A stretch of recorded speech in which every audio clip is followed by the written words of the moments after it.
Hello. Hello, chat.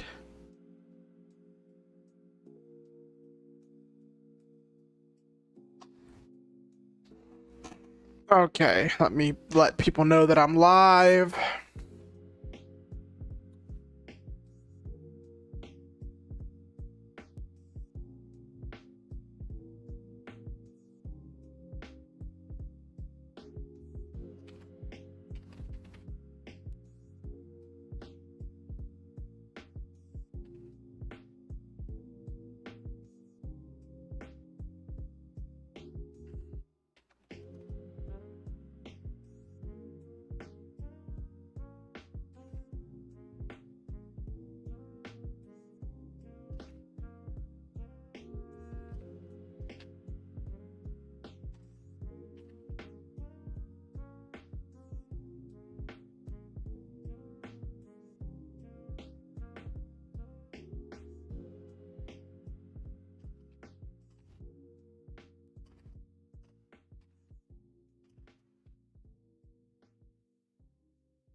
Hello, everybody.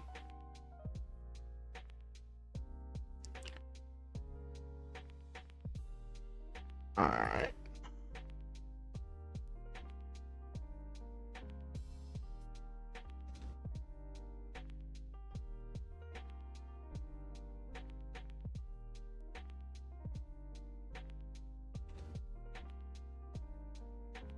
We're going to ignore the fact that I spelled superhero with a hyphen in the stream name. Just ignore that fact.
Yeah.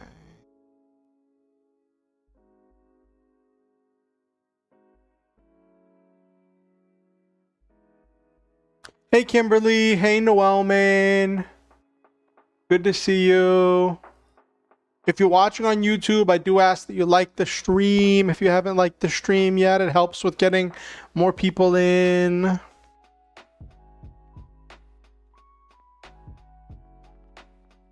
Okay.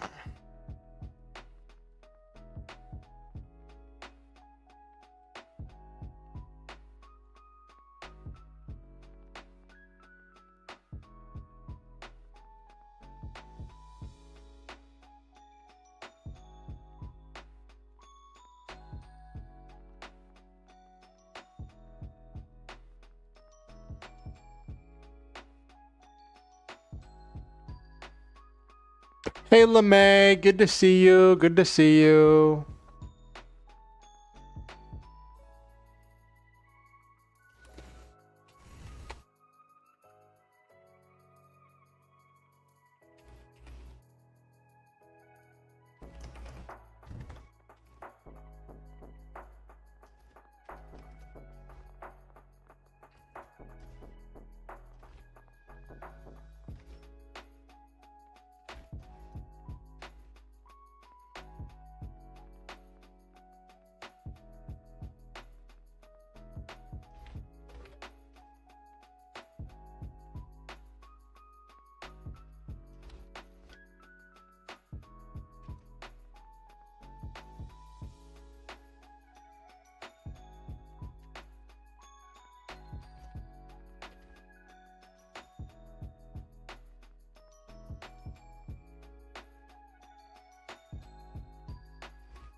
Okay.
Okay, so I think I got everything posted. Letting all the people know that I am live.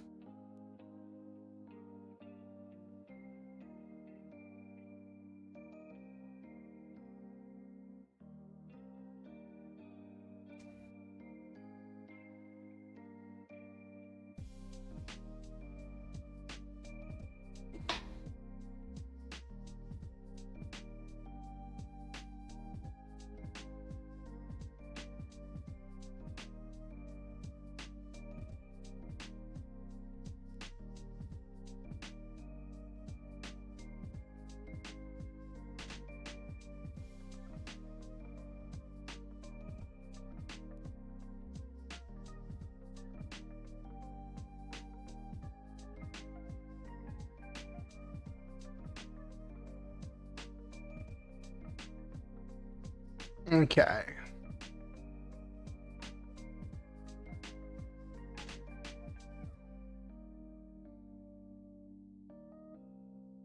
All right.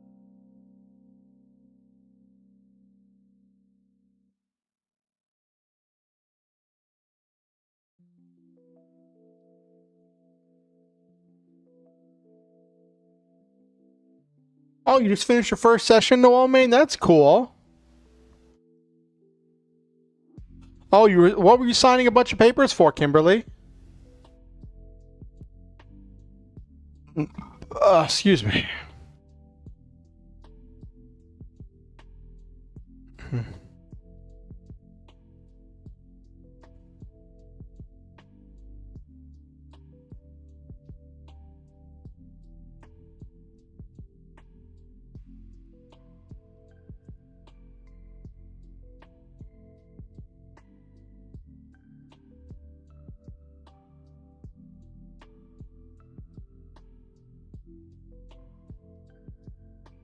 But what happened? Did anything special that you happen in your session, Noel Main, that you want to share about?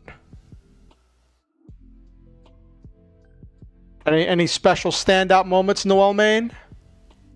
Oh, for your school, so you can stay. Oh, okay.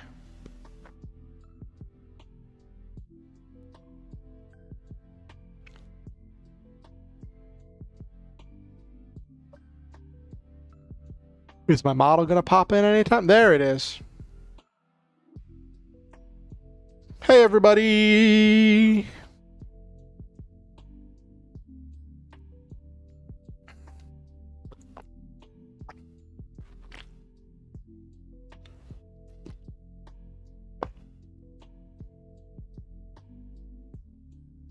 Getting a hydrate in before anybody does a hydrate redeem because I'm thirsty. I'm thirsty.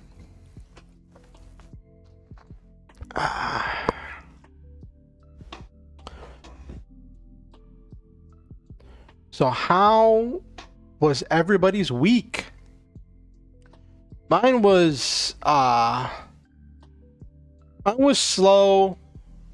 Like, I was kind of just recuperating. I've been dealing with a lot of like stress and strain and stuff and fatigue. And I had a therapy appointment, right? And I didn't know how to express to my therapist how I had been affected by Minato Aqua's graduation. For those of you who don't know, your week was lots of fun and parties. Nice, Kimberly. I'm glad. So, for those of you who haven't put it together, I am a VTuber, and I very much enjoy VTubers in the VTubing space. There was a HoloLive VTuber, Aqua, who'd been a VTuber for over 6 years, and even though she was Japanese, you got a 3-day weekend. Nice, LeMay. Nice. Even though Aqua was Japanese, I enjoyed her clips and I enjoyed watching her when I could. I couldn't really watch the streams much, but I would enjoy watching like some of the translated clips and stuff. Just, you know, your normal Western VTuber fan. A lot of my consumption of Japanese VTubers is through clips. And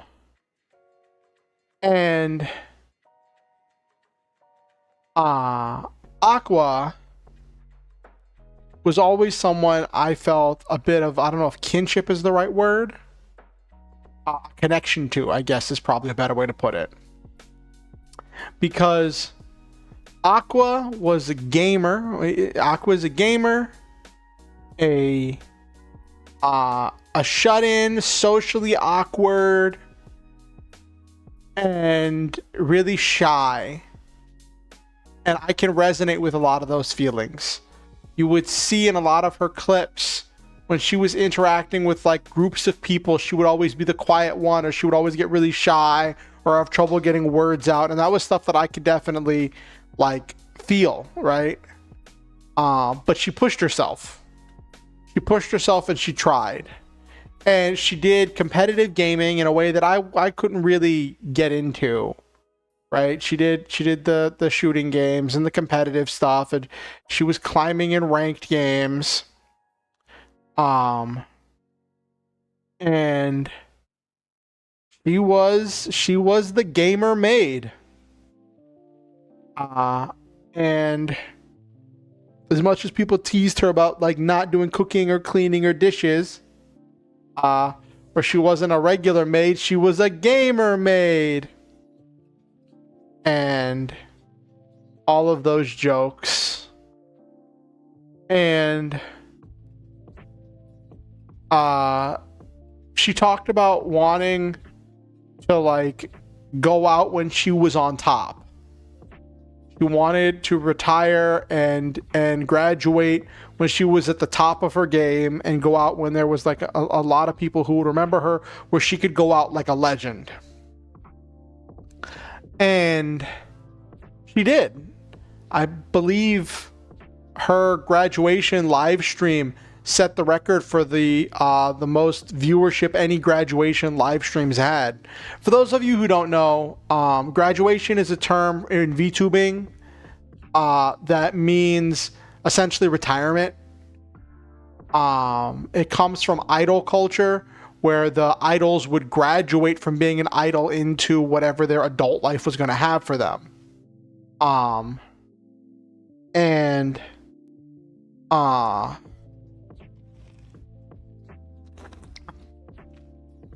In VTubing, it's like moving on to other things, and Aqua graduated, and she was like, I was like having trouble sleeping, and then like I looked at the clock that night, and I'm like, it's 3 o'clock. The graduation stream starts at 5. Do I stay up? And I'm like, well, I need to get this rest because it's messing with my head. Everything's just getting stressful. So I just closed my eyes a little bit, and I ended up sleeping till like noon.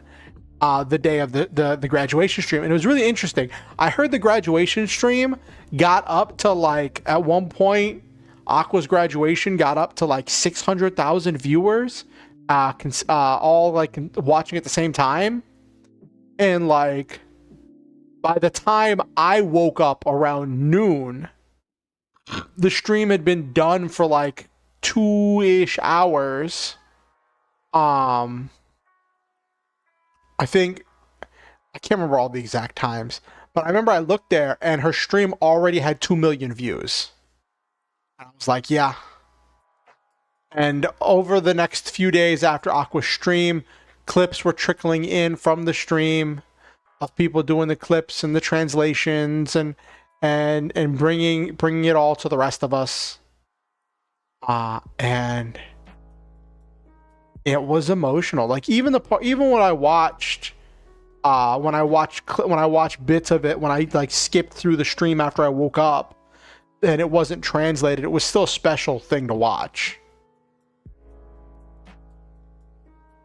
Campaign is a fantasy set in a similar universe to Tower of God series. Basically, it's a castle so big it might as well be its own planet. The first session was smooth. Nice, Noel May. Nice.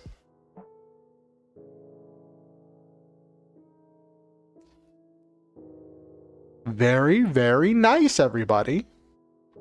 But yeah, so like I was concerned because it's like, how do I explain to my therapist that I'm really broken up about this niche mini celebrity retiring without sounding like a crazed fan?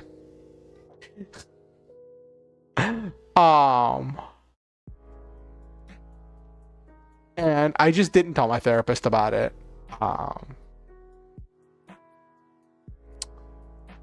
So if is the castle, like when you say it's a castle so big, is there like towns within the castle? Is there like areas within the castle where people have settled and lived? Like, are there farms inside the castle, Noel Main? Like, how do people eat?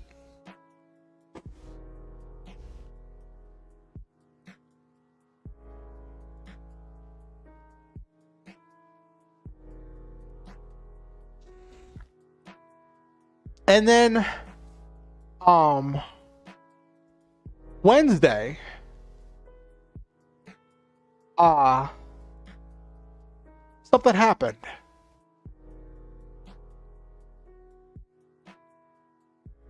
Oh, really? I heard the new Beetlejuice is going to be good. I've heard a lot of good stuff about it, Kimberly. So, some of you may remember that I used to be really big into mutants and masterminds. It was a lot of why people subscribed to me was because of my mutants and masterminds content.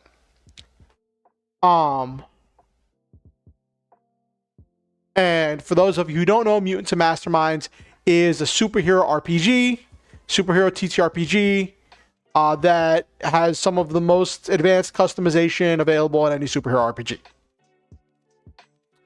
It's crunchy, it's complicated, but it can be very, very fun. And whatchamacallit, Wednesday, I was flipping around through stuff on YouTube because there was a whole thing where I was possibly going to go back and play D&D with my old D&D group, but that didn't really come to fruition because I was dealing with so much fatigue and so much stuff that I wasn't able to connect with the dungeon master in order to like go over the story and stuff. So they just went ahead without me. And so I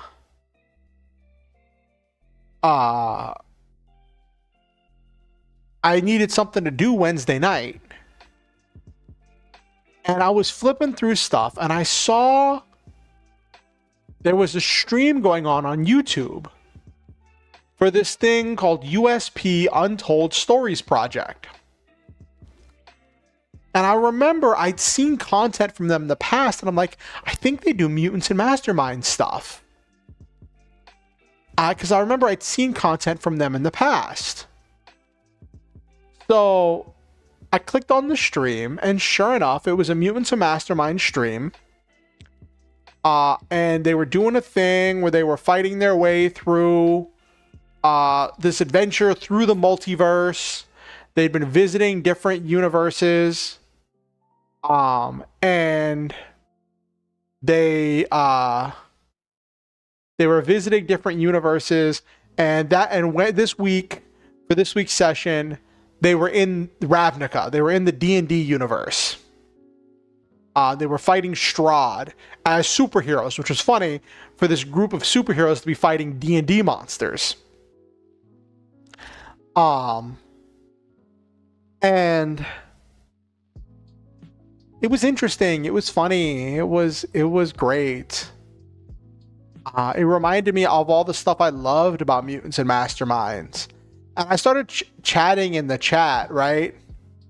And one of the players was like communicating with me and I was just getting caught up on what was going on. And it was this fun moment. I was remembering all the stuff I used to love about Mutants and Masterminds. And I'm like, this is making me, I even told them, I'm like, this is making me want to go back and dig up out of storage all my old Mutants and Masterminds rule books and do more Mutants and Mastermind stuff again, right? And I was thinking, what would it be like to do another thing again? And like they had their break, right? And then they came back, like, because a lot of streams like that will have a break in the middle or something, right? And they came back from their break, and they came back from their break,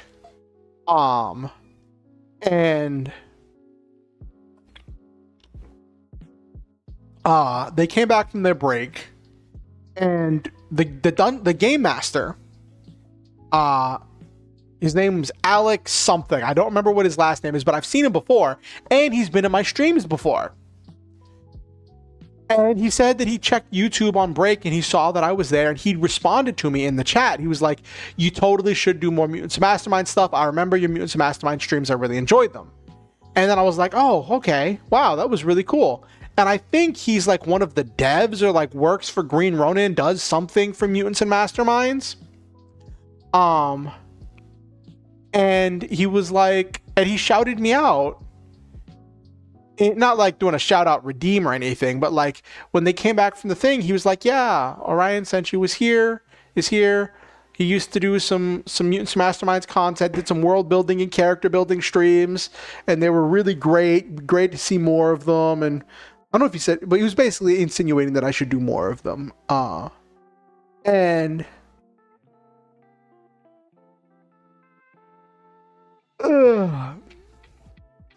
it was just wild to be recognized, you know?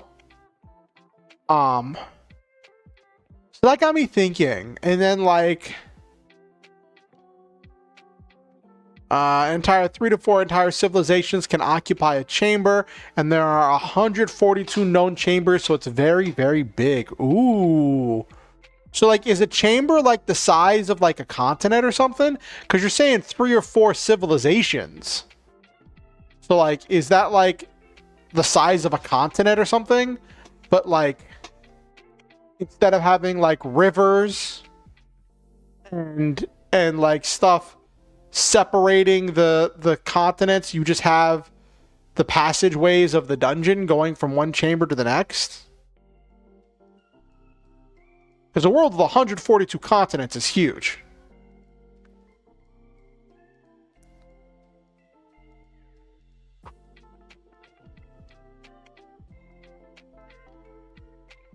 Even 142 like country-sized islands is huge, Noel, man. That's pretty intense. That's pretty cool. So, anyway, I started thinking about Mutants and Masterminds again. And I was like, and I even talked to my partner about it. I was like, you know, this could be fun to do stuff with it again. And then like, as I stopped and I kind of like unhooked all of those memories from the wall and reviewed them again, you know, going back through all the memories of Mutants and Masterminds games and stuff that I'd run, I kind of remembered, like, it's one thing when you have the nostalgia goggles on, right? And you're remembering all the good times, right? And you're remembering all the good times, all the times when stuff was good and functional and exciting, all of the great character moments. The whole thing with the Optiverse, which completely changed my life. My IRL life changed because of the game and the people I met through the game.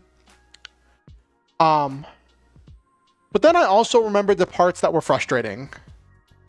The complexity and trying to explain the complexity to the players. And I realized that like there was a point when like I became so in love with the rules, so in love with the system, that like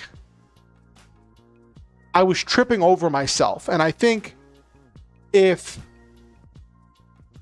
I run Mutants and Masterminds again, I need to be looser with some of the rules about like balance stuff, about like how PowerPoints are spread. And it's just like, you never want a situation where someone has spent PowerPoints on something that are wasted, right? And in Mutants and Masterminds, because of how some of the stuff interacts with the power level limits, it can be really complex to get stuff that's like go above or beyond the power level limits. And There's a reason why Mutants and Masterminds rules exploration are still, years later, some of my most viewed content. And it's because the rules were really complex. It's a fun system.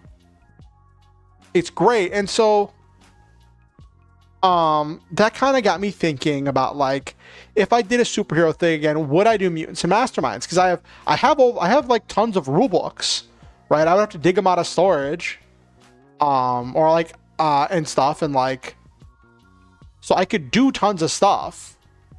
But then that got me thinking.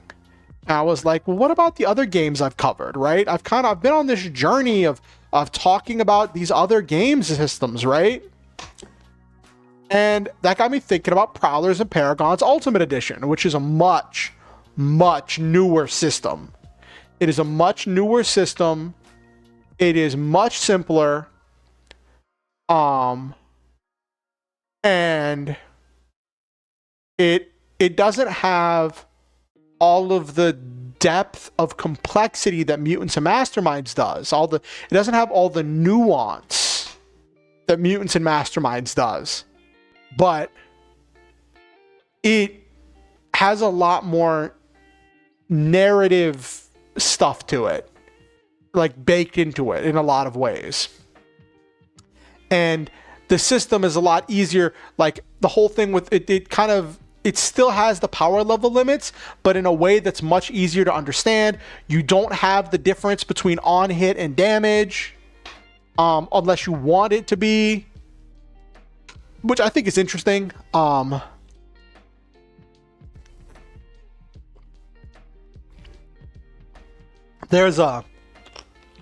Normally your on hit and your damage are equivalent in Prowlers and Paragons Ultimate Edition, but there are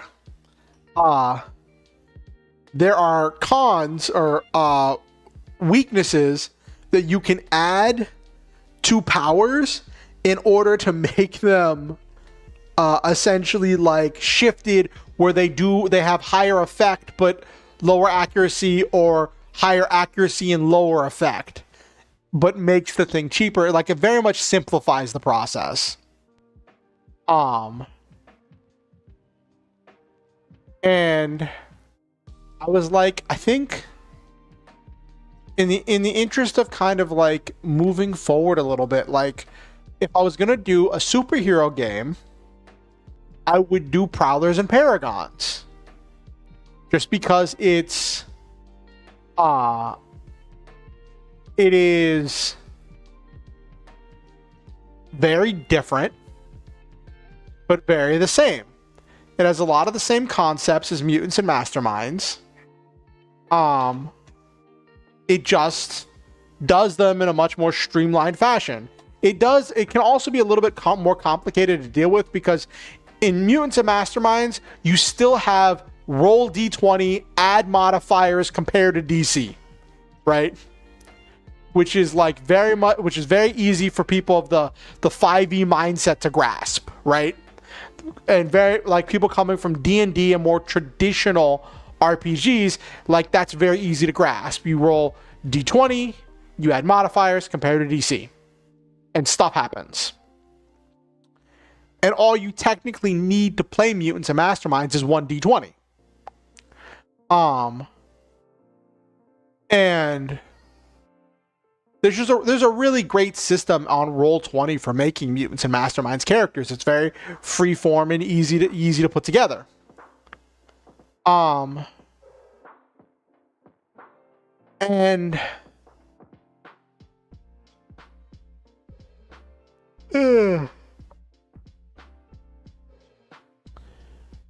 so I was like, if I was gonna run, this Prowlers and Paragons deals with D6 pools, which some gamers who play, like, I think Shadowrun deals in D6 pools, who play like some of the more modern games that deal with D6 pools, would be like more inclined to like Prowlers and Paragons.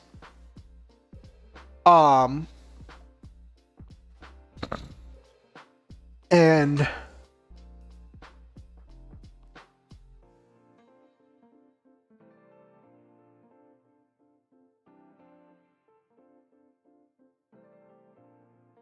Oh, so are there people living in each chamber, Noel Main? Because, like, if only challengers can climb to the top of the castle, how do people get to each chamber on the higher levels?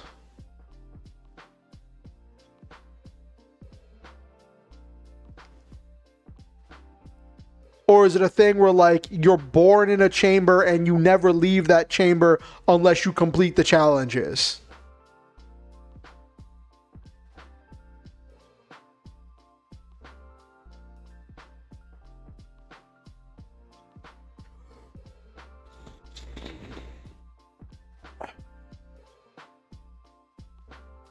So I was like, okay, if I run a game in Prowlers and Paragons, how am I going to do it? So I looked up Roll20, right? I was like, good old Roll20, right? And it turns out Roll20 has a Prowlers and Paragons character sheet. I was like, yes! Great. So I started tinkering around with it, testing pieces, and I noticed right away when I started rolling stuff, it felt like it was adding stuff wrong.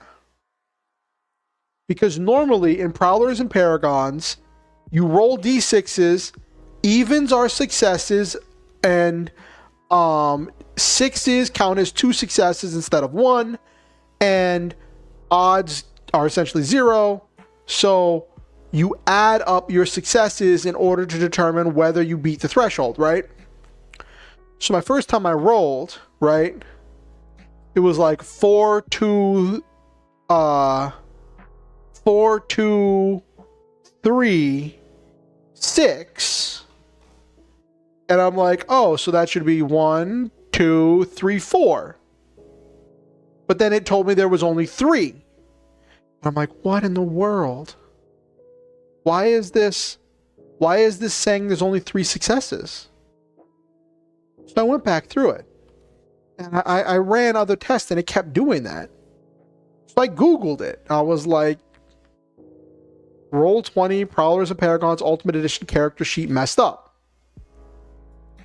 And I found a post, a forum post, where someone was talking about it not counting 6s as 2 successes.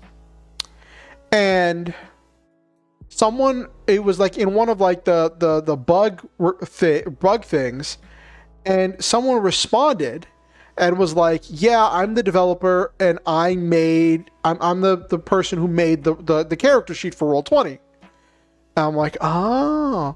And they said, they don't actually play Prowlers and Paragons, Ultimate Edition or Old Edition, or the Old Edition. But as a favor, their friend had given them a rundown of the rules, and their friend had asked them to make a character sheet, so they'd made a character sheet and put it into Roll20. But they didn't really know the rules, and because they don't really play the game, they'd never tested the character sheet, and they don't keep up with the character sheet. And they didn't know that 6s were supposed to count for 2. So when the person explained how it was supposed to work, that developer was like, okay, I'm gonna fix it. I'm going to set it so if it's a 4, 5, or 6, it counts as a success, and 6 count as 2 successes. And I'm like, okay, I guess it's easier for the thing to be like, if the die is 4 or up, counted as a success. If it's a 6, counted as an additional success. So I guess that works.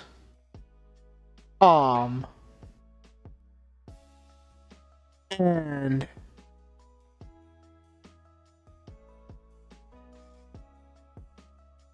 so yeah, if you ever use the Prowlers and Paragons Ultimate Edition sheet on Roll20, just know that it rolls successes on 4, 5, and 6 instead of 2, 4, and 6. It's still the same chance. It's still 50% likelihood, which is probably why they did it that way. But it just feels, it's just like, well, okay, that's kind of eh.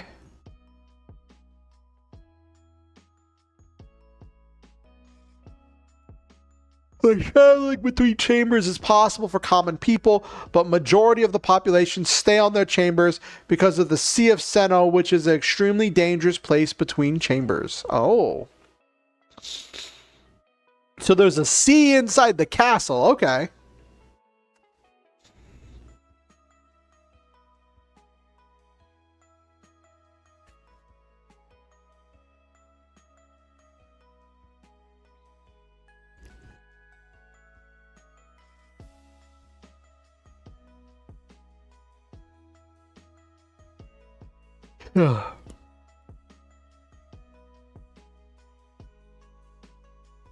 Anyway.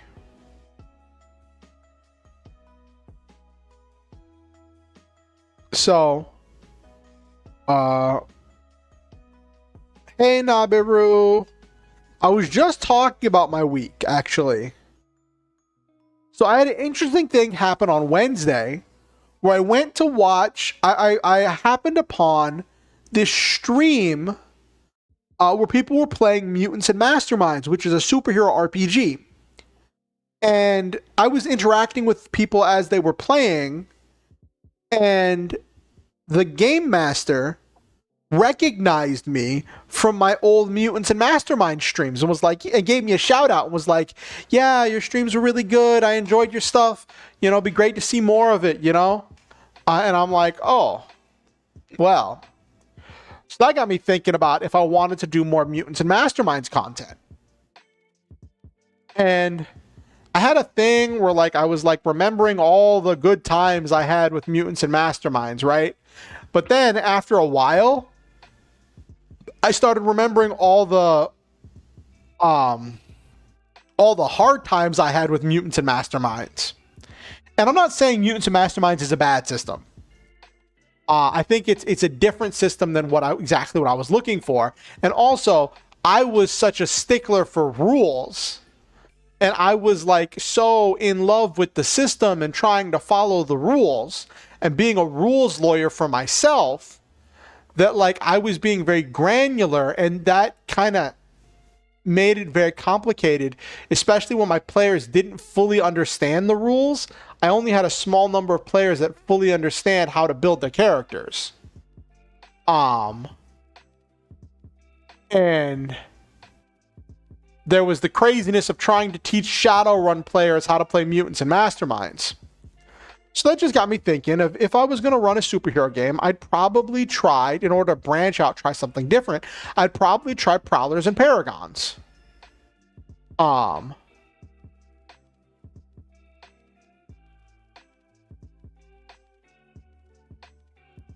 Just because it retains a lot of the same systems and concepts, but instead of using a D20, it uses D6 dice pools. And it's just the dice rolling mechanic is very different, but like some of like the underlying themes and concepts are the same. So that is what led me to tonight's stream, because then I started thinking and I was like, okay, I don't know if I'm going to do Mutants and Masterminds or Prowlers and Paragons, or if I'm going to run a superhero game at all, right? But I was like, what if I put together a setting? I do some world building, because people seem to really enjoy my world building streams, right? What if we do some world building and put together a superhero setting that'll be my original superhero setting? Not like Marvel or DC, but it'll be my own superhero setting. That's not just mech pilots, right? And I could use that setting as a backdrop for a game that I run or from stories that I write. I just thought it'd be fun to just build a setting tonight, and that's what we're going to work on. I have a rough draft of a setting, and I want to share that with all of you and work on refining that tonight. But how was your week, Nabiru? What'd you get up to? You play some Pathfinder? So you find some paths? You find her some paths?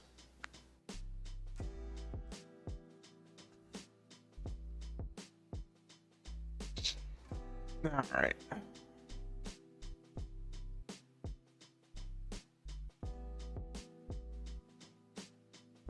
Aw. That's a little bit rough, Nabiru.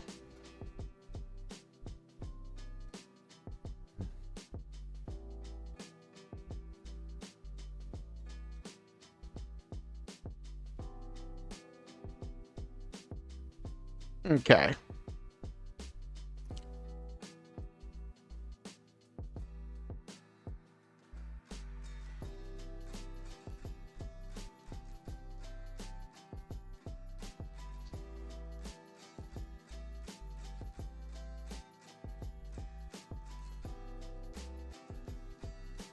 Spent most of the week reading manga, thinking up ideas on your... Hey, that's nothing wrong with that. I also was dealing with like a lot of fatigue this week. And also Minato Aqua, the VTuber from HoloLive, graduated. And I was kind of broken up about that.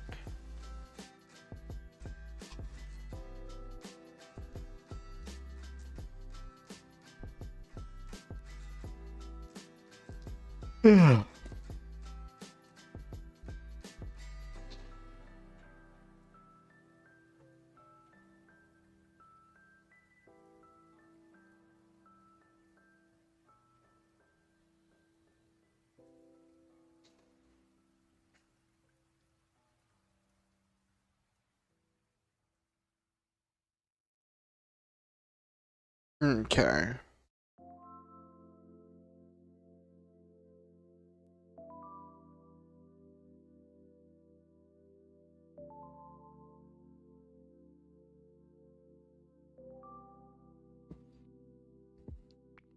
Ooh, spicy, Noel, man. It's space full of chaotic magic and nightmarish creatures. Ooh. So you've got space, you've got kingdoms, and you've got challenges, all inside of a massive castle. That sounds really cool, Noel, man.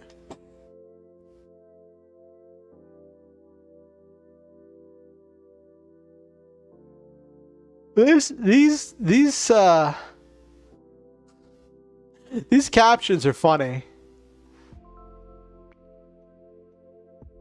Anyway, it's after 9 o'clock.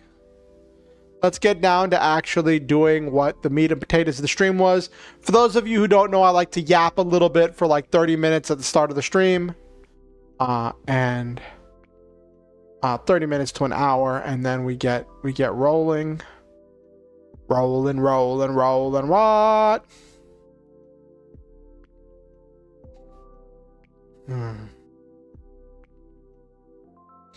Okay. So, let's jump over to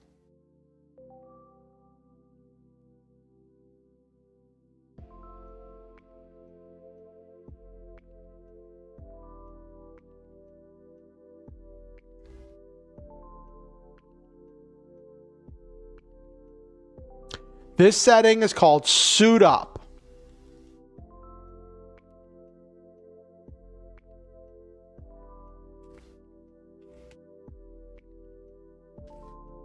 So what we're working on tonight is I'm working on creating a setting or a world, essentially, for either a game or a story or something to take place. Working on just creating the world, maybe a few factions tonight. and I want to do some adding some depth and stuff to it. I have some methods that somebody I saw online that are really good for doing stuff like this. With the the 3 truths and 2 lies method for adding complexity.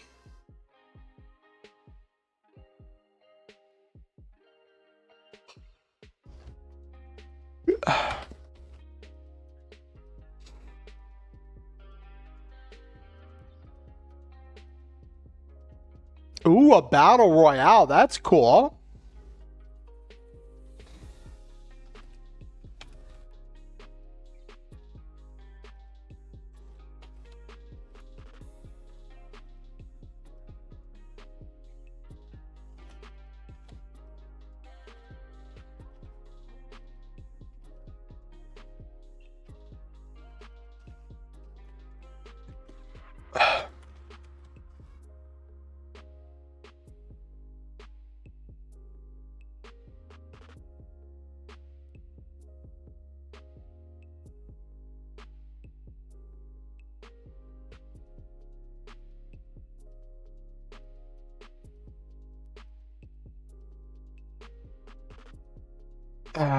Ba ba ba ba ba.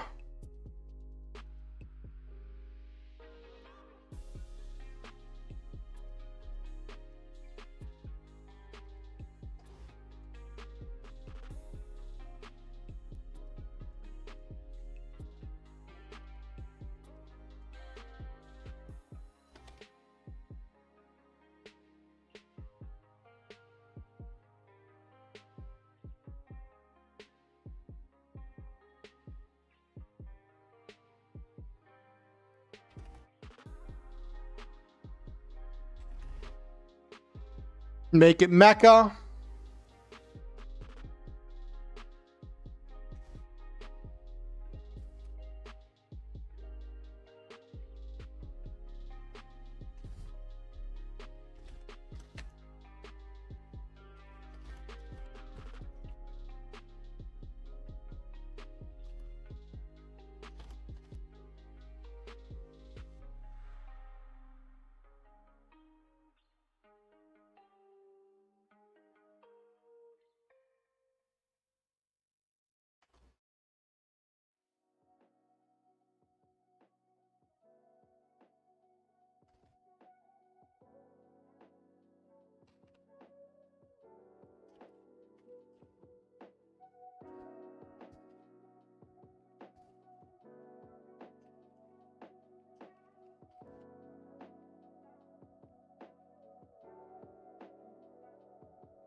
Okay.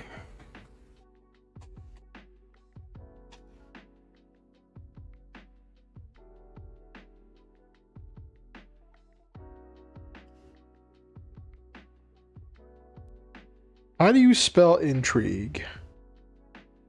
That is not how I would have spelled intrigue. All right.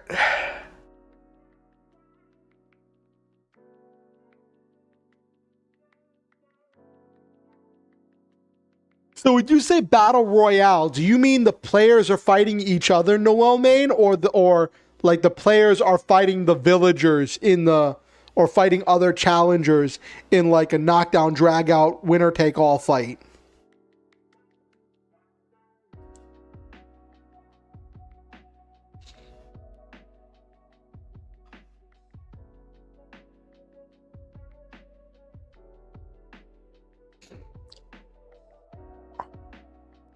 Okay. So these are my goals, and I have some stuff for it so far.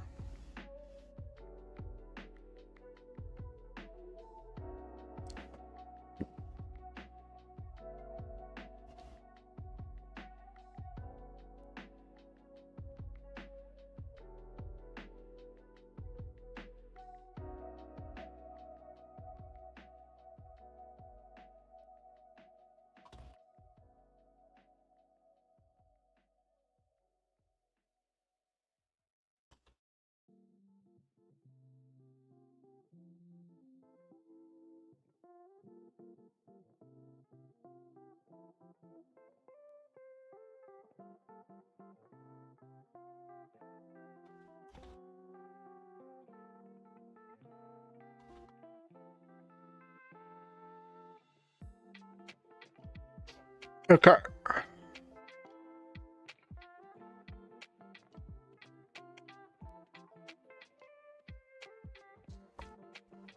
Is it one of those, when you talk about thick fog, Noel Main, is it one of those fogs where, like, the fog makes players see friend as foe and foe as, like, see everything as an enemy, so they're, like, attacking each other? Like, didn't they do that in, whatchamacallit, Delicious in Dungeon Meshi? Like, that happened to, like, Kabru's crew.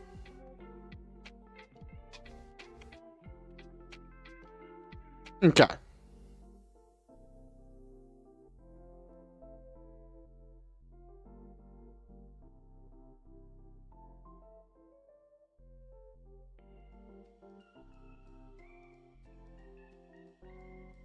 Okay.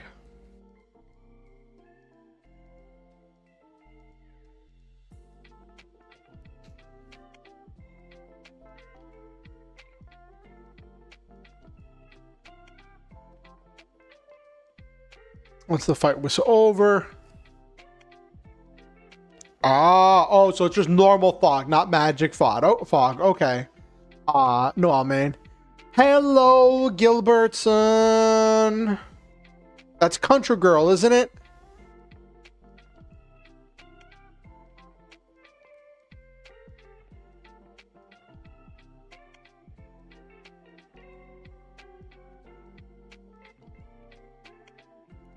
Alright.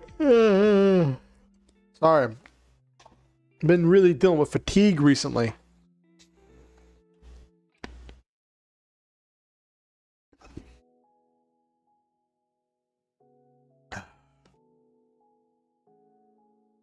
So, tonight's project is doing some world building. I'm working on building a setting, like building a world that could be used either for a TTRPG game or that could be used for a story or novel or series. Brand new laptop. Congratulations. Congratulations. I think I remember you mentioning like working towards getting a new laptop. That's so great. I'm happy for you. Excuse me. So these are my goals for this setting. Hold on. Hold on 1 second.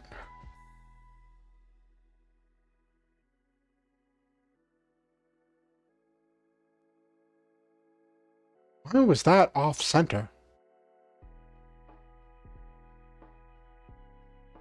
Writing a story about a detective character without powers going undercover in a college for superpowered people. I'm trying to write a strong first few chapters. Hey, that really sets the pace.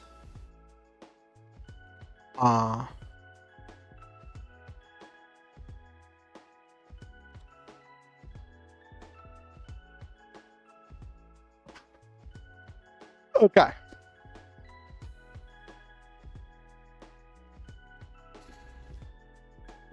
Actually, I'm going to change this to just saying...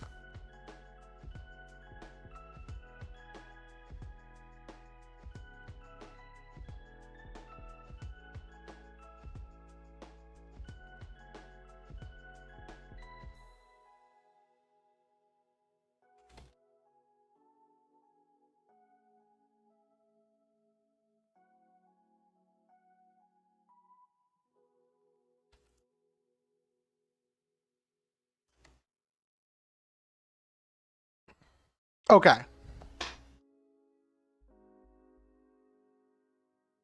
So these are my goals for tonight. Let's see if we can hit it. Let me show you what I've got so far, and then we'll get rolling. So, Suit Up is a modern day setting with superheroes and villains. A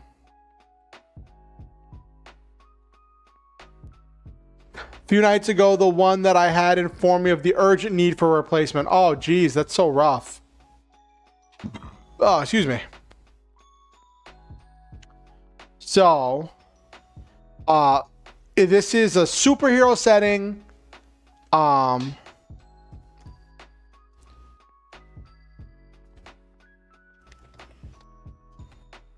Their superpowers.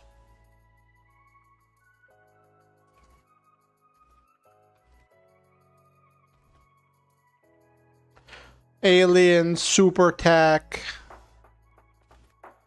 magic, all of it.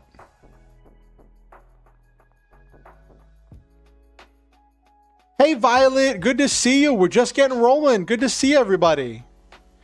The first chapter introduces power system and the murder that sparks the main character to go to the college, but I'm getting complaints that I don't give the reader reason to care about the murder.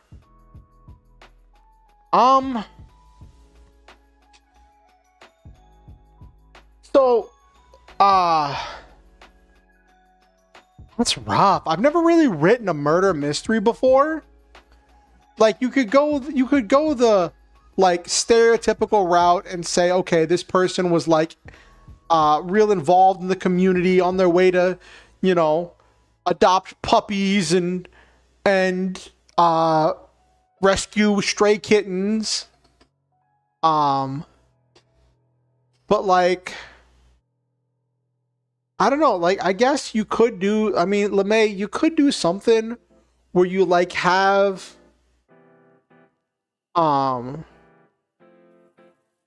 the maybe the detective knows the person who got murdered, and then like have like a chapter introducing the character and like why they're connected and why the detective cares about this person and why it's personal.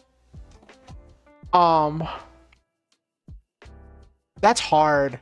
So the outlining method I use by Katie Tastic does this thing where you spend the first chapter describing the world as it is before the inciting incident, and then the inciting incident doesn't happen till the second chapter. So you have an entire chapter to make the reader care about the world, care about the setting, care about the characters before everything starts going crazy. And I'm not saying that's the only way to write. I think that's very different from how I was taught to write, because I was always told that you want the inciting incident to happen right at the start of the story in order to be this hook that is interesting and emotional and grabs your readers, and you make them care by how exciting the whole thing sounds. And that's one way to do it. But I think if your readers are complaining that they have no reason to care about the murder,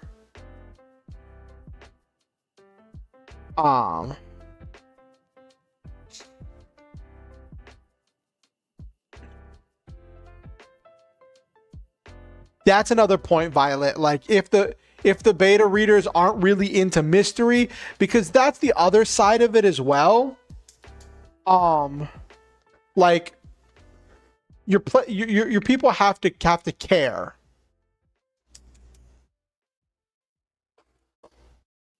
The PC team, an honorable paladin, a brat alchemist, a wizard on a revenge quest, and a fighter with fire powers and mother issues. Oh, goodness.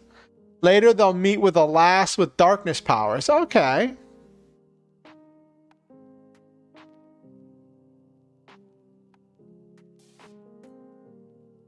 That's interesting. That's interesting, Noel, man. The fighter with fire powers sounds funny.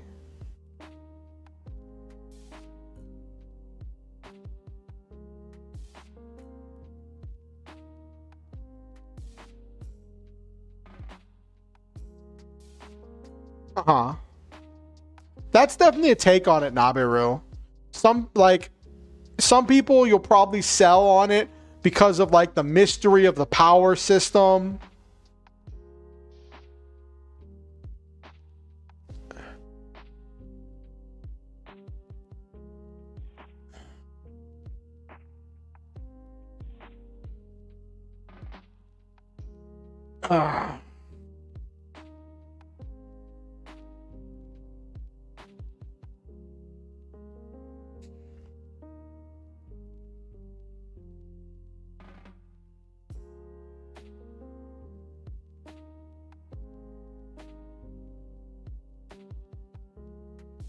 Okay. Anyway. Gotta focus. My brain keeps wandering. That's funny, Noel, man. As long as you're having fun. That's what's important. Anyway, let's get back. I need to cycle back around. Oh my gosh. So, modern day setting, superheroes, villains, superpowers, mutants, aliens, super tech, magic, all of it.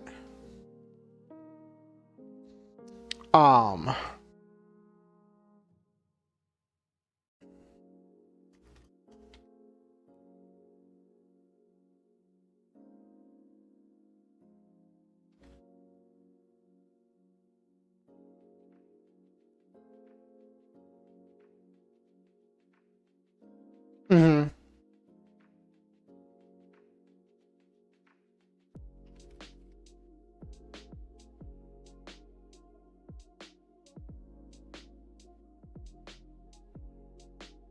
Mm-hmm.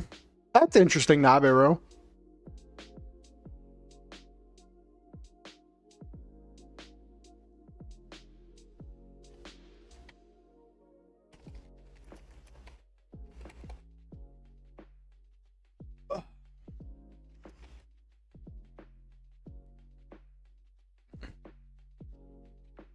So a lot of this was kind of inspired by My Hero Academia a little bit. So there's a hero system.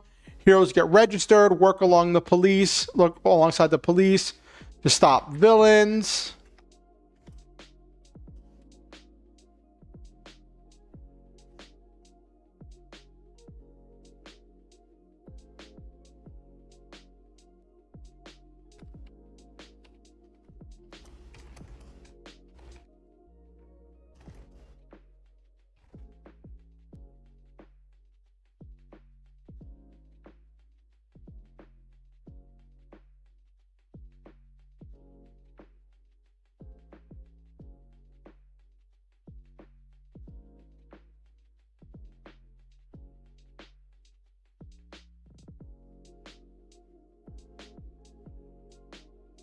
Ah, that's interesting, LeMay.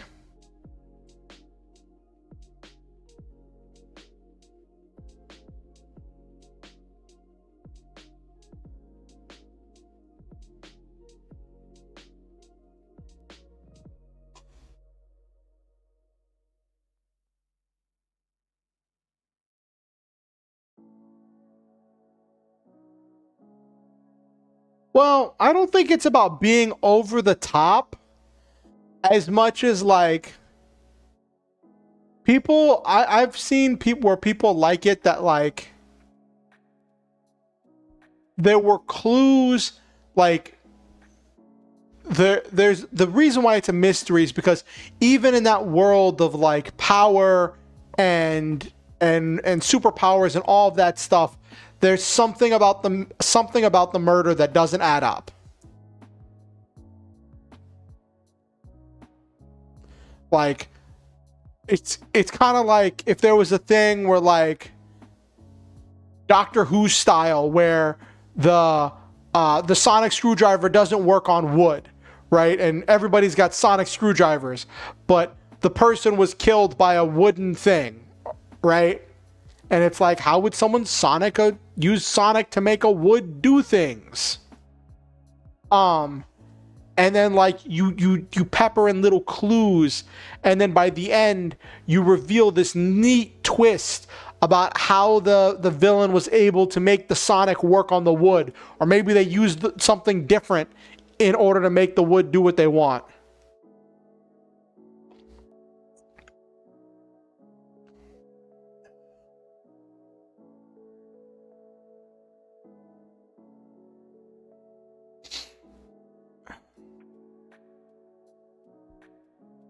All right.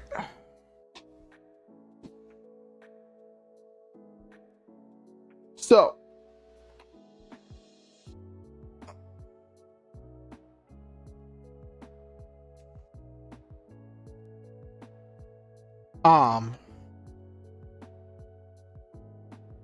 but I think if it's a thing where like something about the murder doesn't add up, LeMay.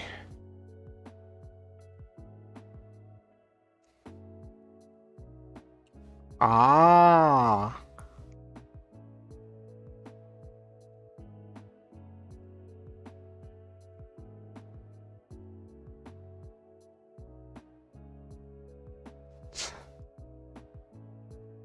Could do one of those things where like they dig up one of the old detectives who is trained to deal in mysteries that don't use magic, and they're like, we know you've been retired for 10 years, but you're the only one who can solve this case.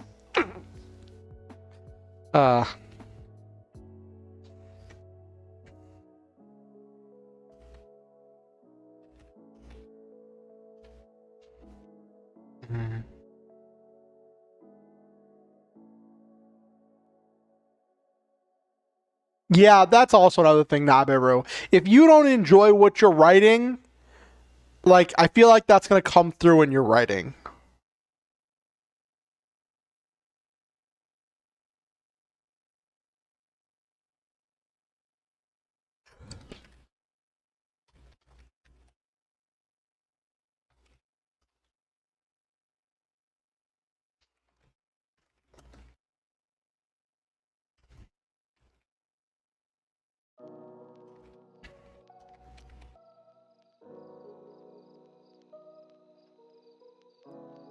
Hello, Piranha. So tonight I'm working on creating a setting. So like creating a world. I had an idea about doing something set in a modern day kind of superhero story. And I don't know if I'm going to use it for like a tabletop role-playing game like Mutants and Masterminds or Prowlers and Paragons. Or if I'm going to use it for writing a story. But I just wanted to build the world today. So,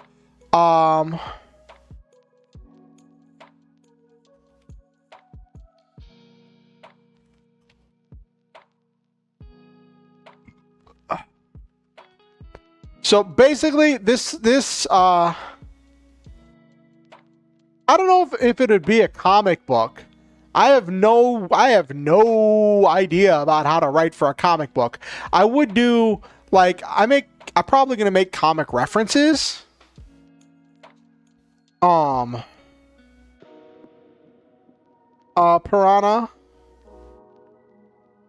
So probably be like comic references and stuff. But it's also going to be referencing some of the kind of superheroes I like some of the Japanese superheroes like Kamen Rider, Super Sentai, and then how that got translated to America into Power Rangers. So going to be referencing some of that stuff, and also I like mechs. I like giant robots. I like power armor. I like sci-fi stuff. So I want to have that as a core part of the world. Pirata. So what I'm looking at so far is so my goals, let me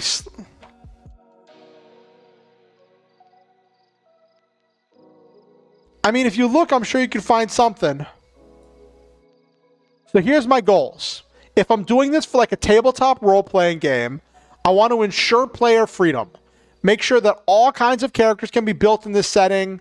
Magic, tech, mutant, etc. All kinds of super technology, all kinds of superpowers is possible, right? So a player can make a telepath. They could make an elemental controller. They could make a person wearing a battle suit. They can make a mage. Any kind of hero could fit in this setting, right? I also want to make it mecha because I love the mecha genre. I love sci-fi. So I want there to be, as a core part of the world, power armor, mechs, some kind of technology. Yeah. That's part of number 3.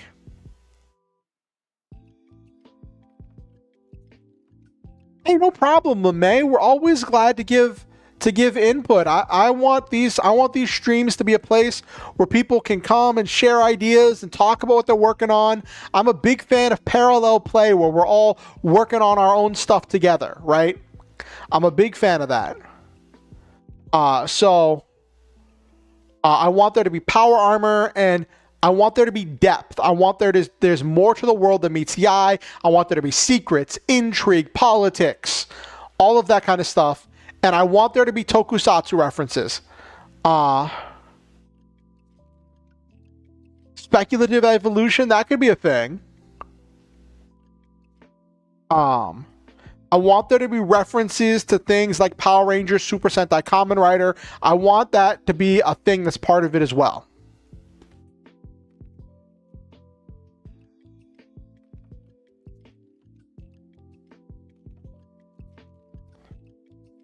So this is what I have so far. Modern day settings, superheroes and villains, their superpowers, mutants, aliens, super tech, magic, all of it.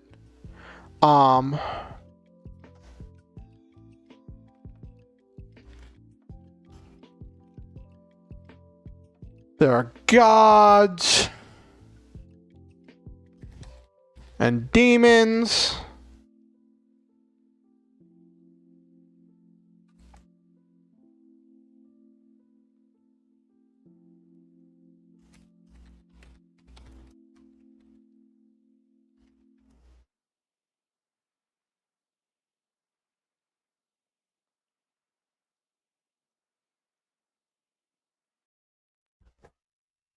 Yeah, definitely. I definitely echo what Violet says, LeMay.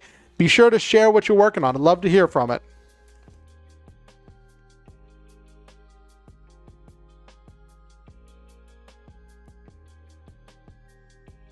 I don't know about taking control of everyone. I feel like that gets done a lot. But I have some ideas for that. Parada. So, there's a hero system where superheroes get registered, work along the police to stop villains from abusing powers and such. People look up to superheroes and buy their merch. They pride themselves on being a society of heroes, even though there are still people abusing power stuff. Abusing super stuff.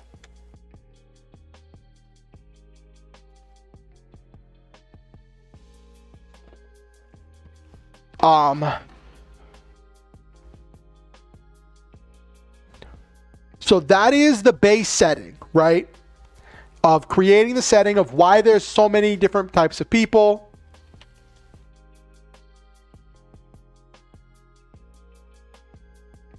And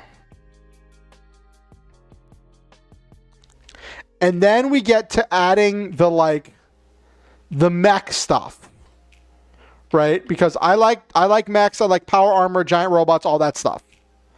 So recently, a company called Syndrome Corp. I might change the name because I think that's the name that's used for. Because I know it's a reference to Incredibles, because the whole thing in the first. I haven't seen the second Incredibles movie, but the first Incredibles movie, the entire thing was that he wanted to make a suit that gave people superpowers, and this idea that if everyone could be super, then no one was super.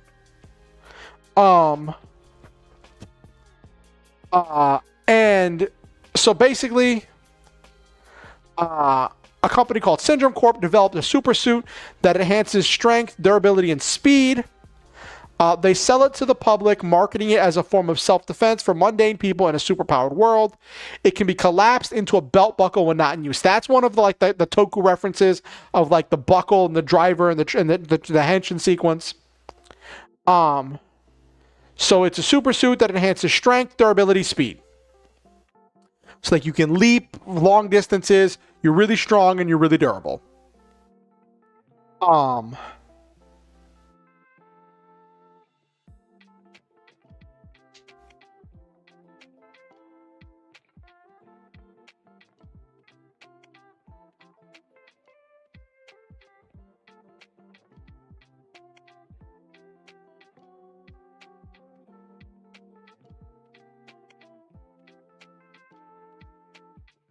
I don't know if I'm going to include real life references. I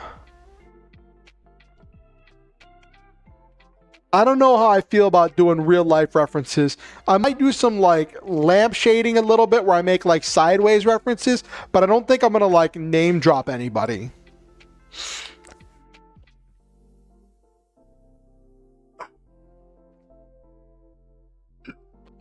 So then people start buying the suits for a variety of purposes.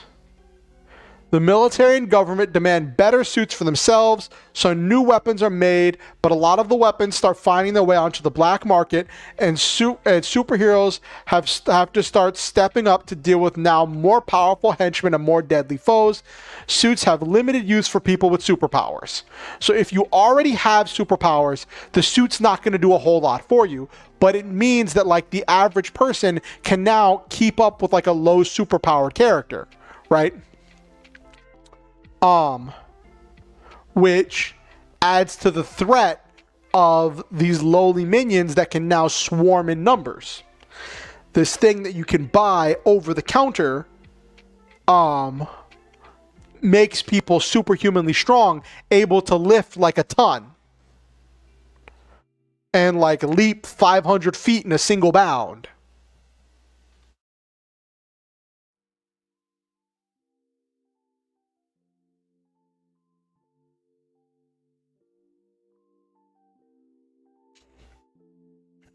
And durable enough that like you can take some light pistol fire will just completely not even phase you.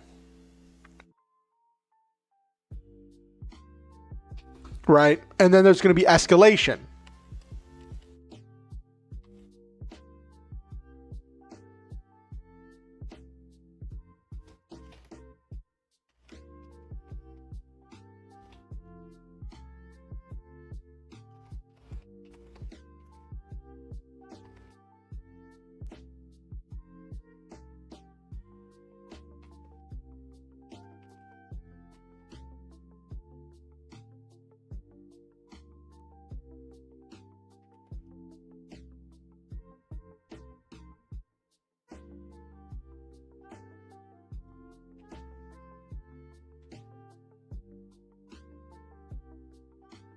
Suits run on a special trans-dimensional power source.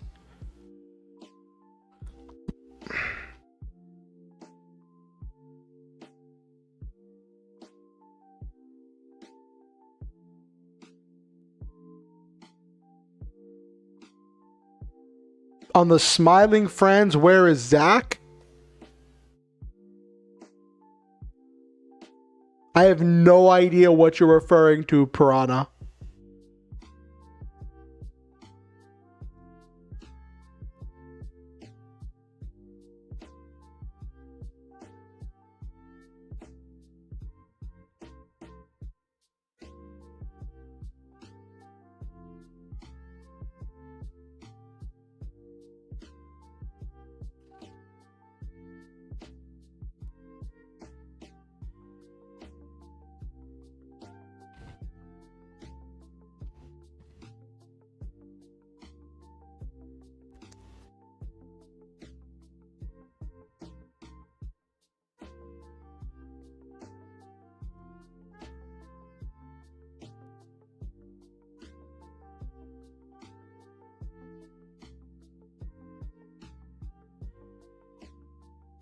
Also, if you're watching on YouTube, because I'm streaming on both YouTube and Twitch, if you're watching on YouTube, if you could like the stream, it helps the algorithm with pushing it out to more people.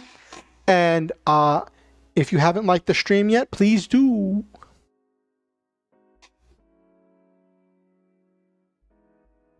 All right.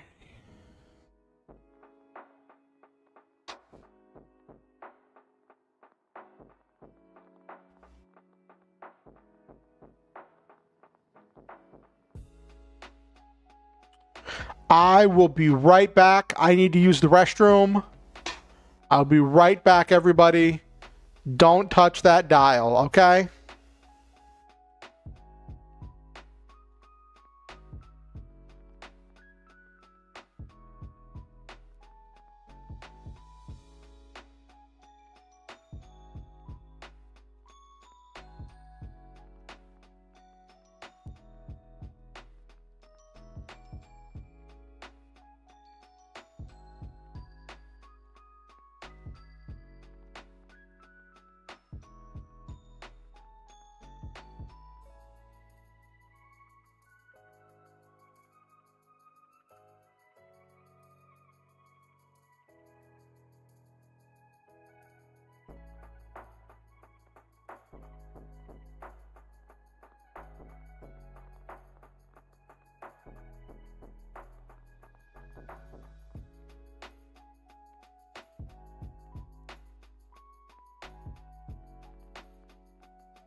Hello, everybody. I'm back.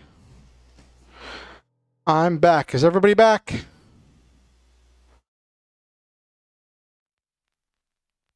Okay.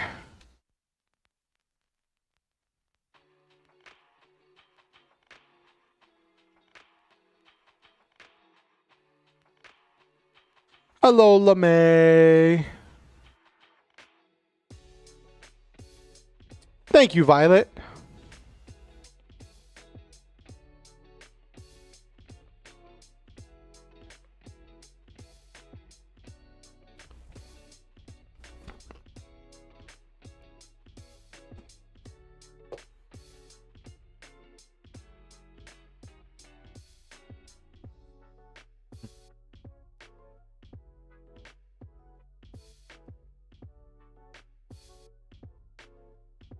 Okay, so suits run on special trans-dimensional power source. They don't need to recharge, but they do need to cool if they're used too much.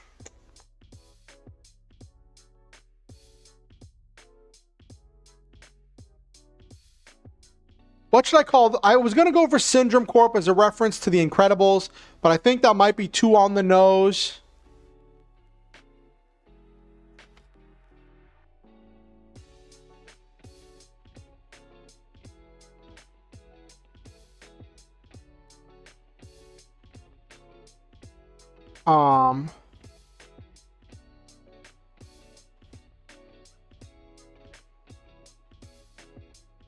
What is it thing?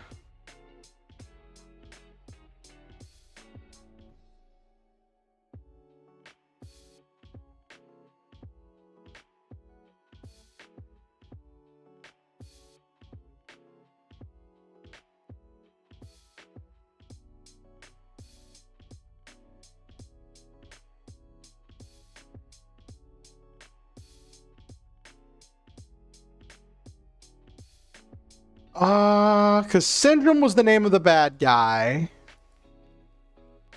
Did it say what the name of his company was?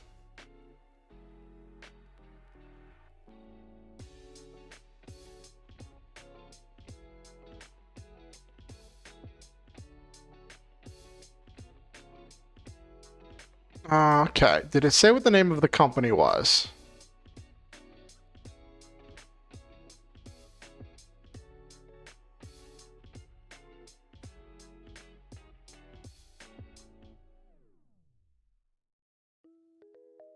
Um.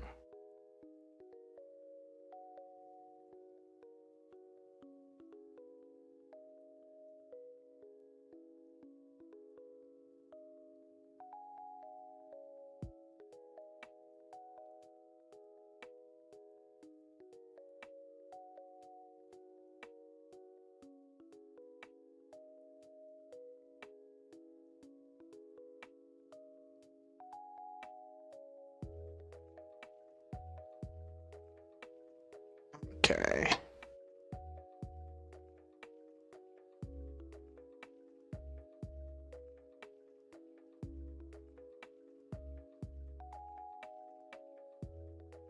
Did it say the name of the company?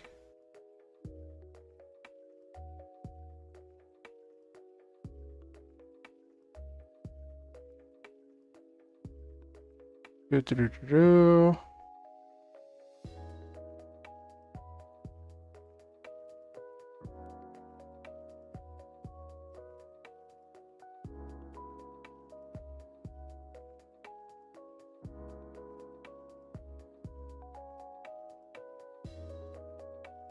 Could just make the bad guy syndrome.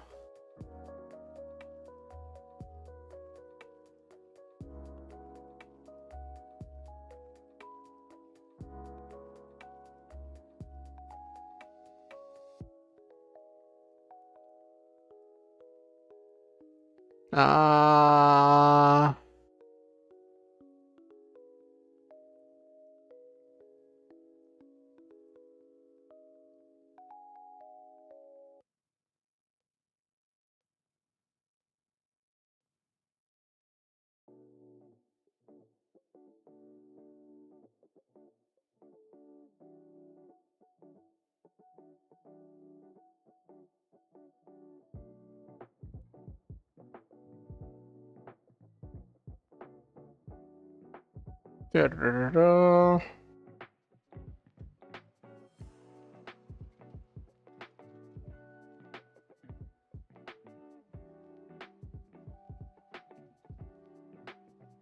It kind of a reference to Ozymandias.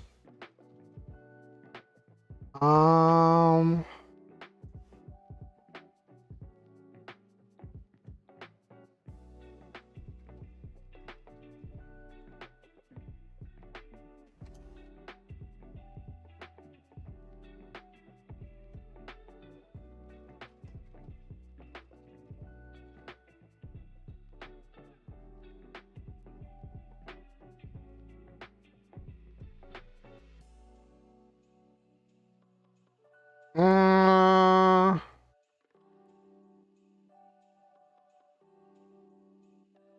I don't think they named the thing. Okay.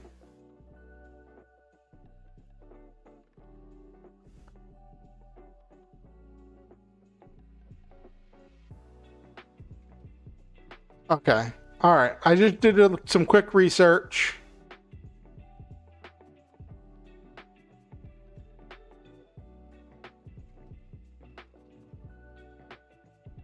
Let's look for a synonym of syndrome.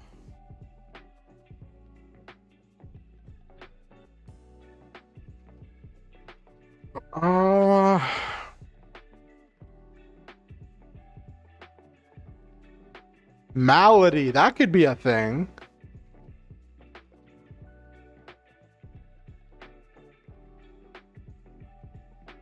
Malady Corp. That sounds cool.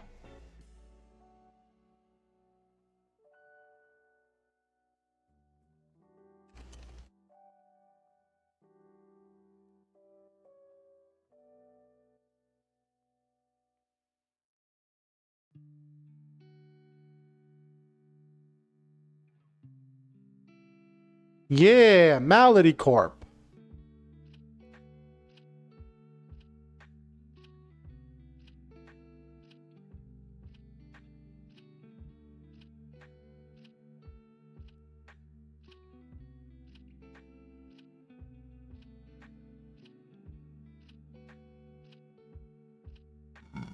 I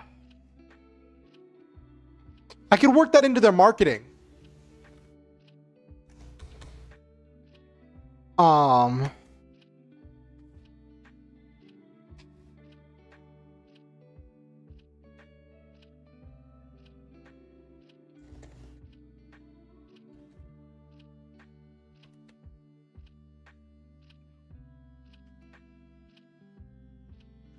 What's another word? Because like mundane or magical.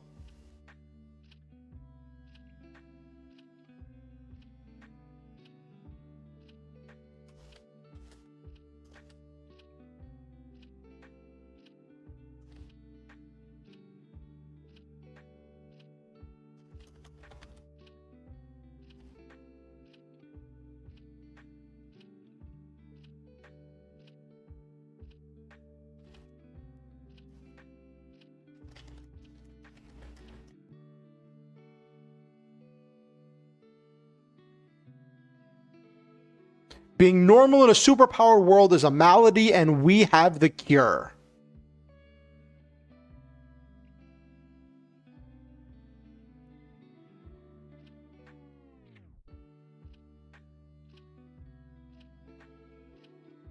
So that's part of their marketing, is that Malady Corp has developed super suits that collapse into a belt buckle when not in use.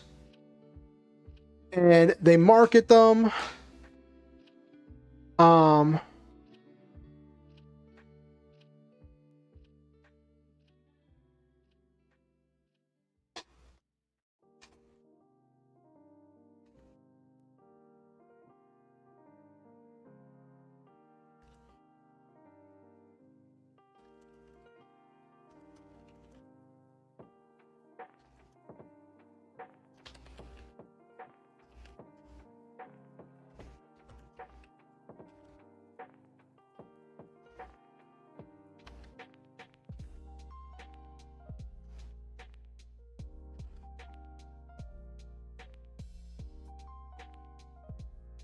All right.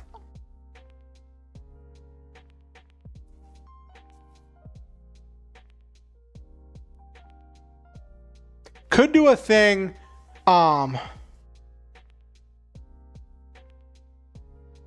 Yes, definitely Nabiru.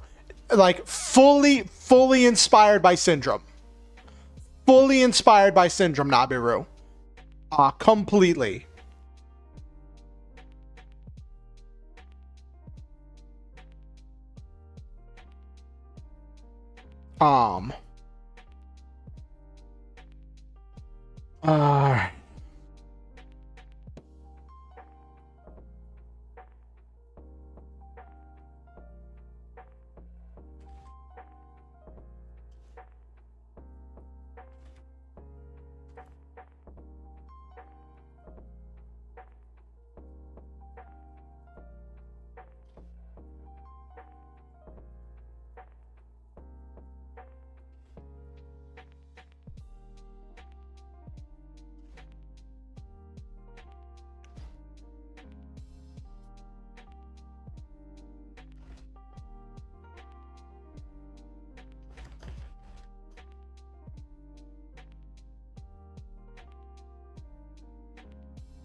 So, suits run on special trans-dimensional power source, so they don't recharge, but they do need to cool if they get used too much.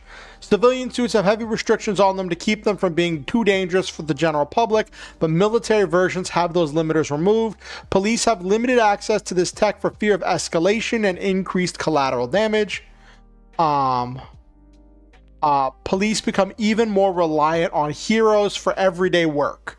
So I want to make sure there is a space, because then the question becomes like, if the military and the police all have these enhanced super duper suits, what role do heroes play? If I want this to be a superhero setting and not a dystopian mecha setting, I have to make sure there is a space for the superheroes to fill. And in this instance, it is that skill issue.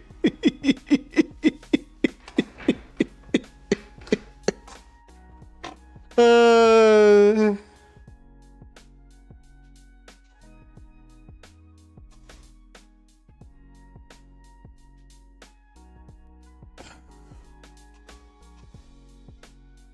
uh-huh.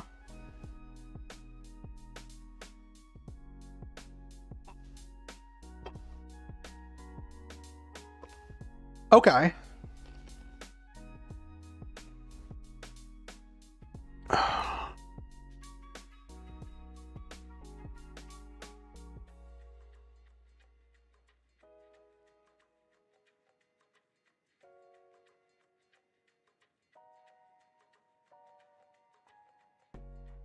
Mm-hmm.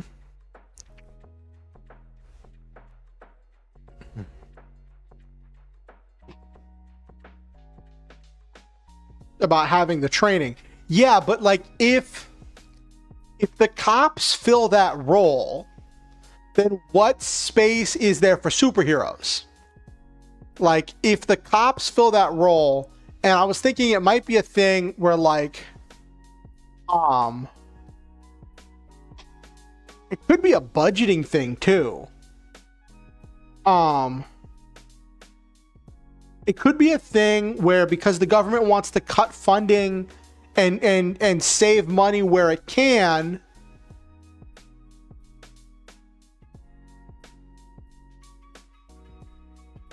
Yeah. I think the main thing I deal with is I don't want, how do I put this? I don't want it to be a thing where the regular police force overshadows the superheroes. And I think that kind of solves itself with the idea the government's always trying to save money, right? Superheroes are getting money from their brand deals, right? And from their advertising and from their merch. So they pretty much fund themselves. So, whereas the police force has to be funded by tax dollars.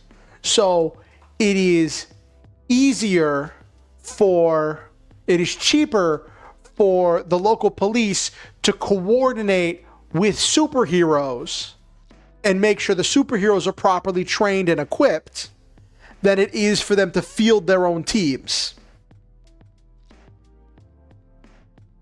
That's what I'm thinking.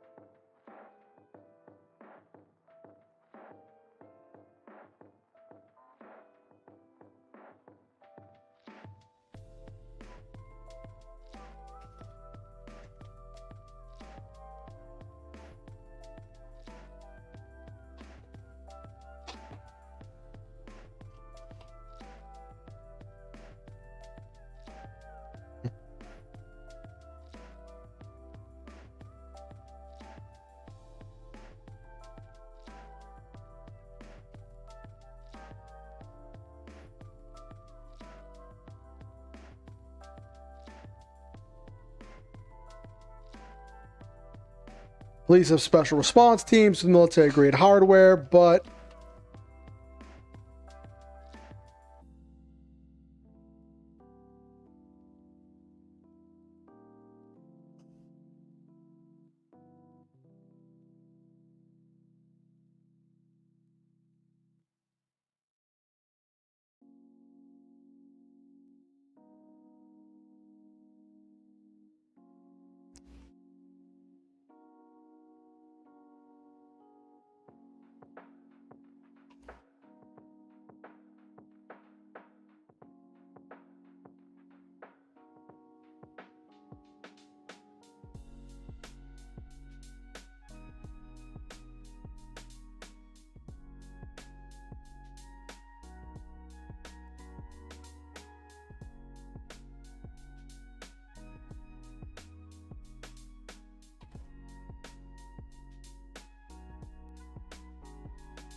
So this leads to the government investing more in training and equipping superheroes instead of funding their own departments.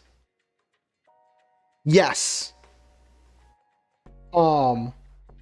That's going to be a thing. So part of the story, right, of the setting is, so there are these super suits, right?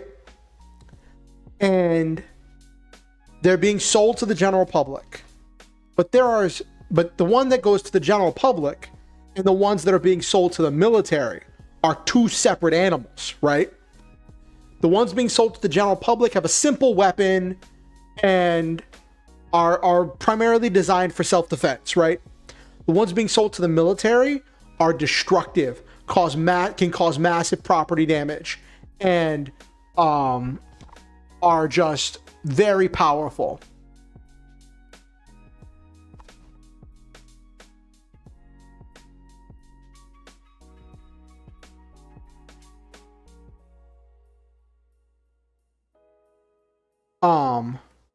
And so what's happening as one of the primary conflicts is a lot of that military grade hardware, those special add-ons and the things that release the limiters on the suits, because the base suit is the same, but the military grade one has the limiters released. So the limiter release systems and the special weapons and the add-ons and the aftermarket modifications that are developed for military use start trickling their way onto the black market. So now,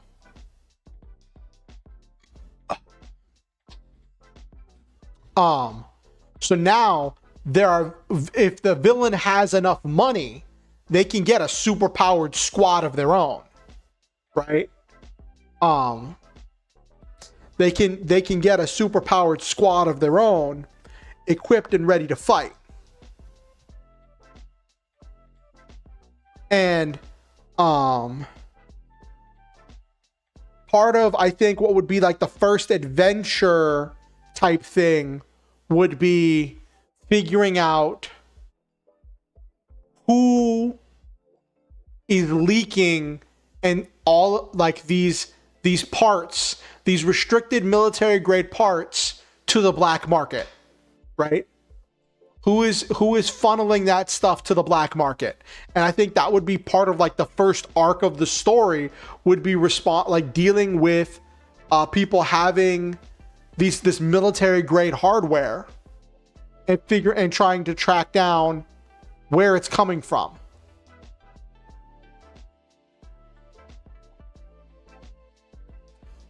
Hello, Teleputer.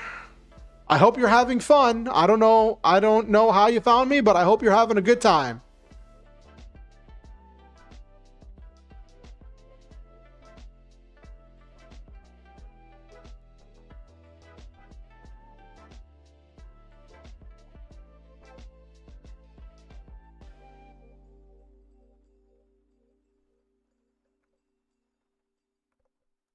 I'm glad.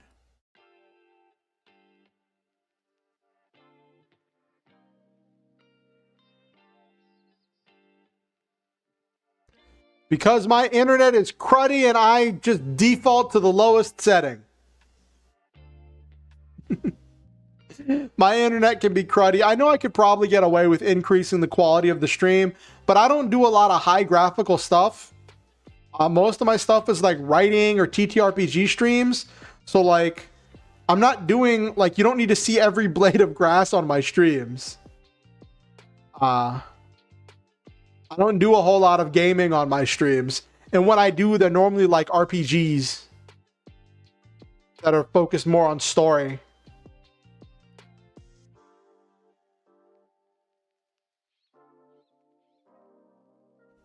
I could probably increase the quality of the stream. I probably could. I had it set to the lowest settings because the last place I lived, I was sharing internet with like 10 people. And sometimes they just ran out of bandwidth. And so I had to keep, I was having a lot of like performance issues. So I started gradually decreasing the bit rate and the quality of the stream till I finally got it to be able to stream properly. And then I moved. And now I have the cheapest, it's funny, I have the cheapest internet that I can buy. My internet is like less than $10 a month. And I get like 50 megabytes per second download, but only 10 megabytes per second upload. So I don't know all the settings for that, because also I don't always get all 10 of those megabytes per second in upload.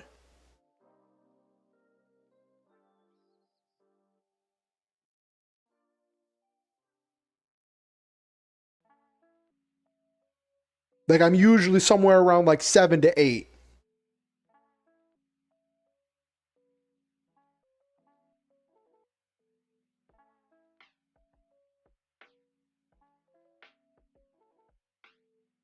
Yes, I got the $10 internet. My internet is like $9.95. I'm disabled and I can't work, so I live off of my temporary disability. So, and I stream as a hobby. So like I got everything as cheap as I could get it.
All right, Teleputer, it was great having you. I think you're a wonderful individual, and I hope that you have a great day and know that you make this world a better place. Have a good night, Teleputer.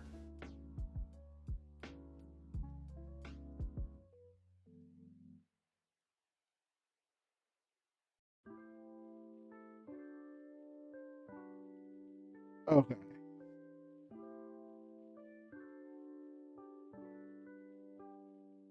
Mm-hmm.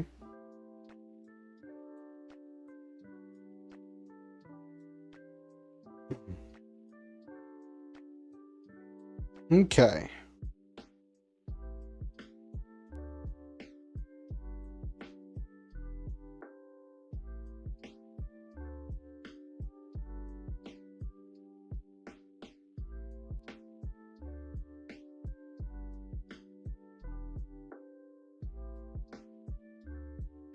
Okay.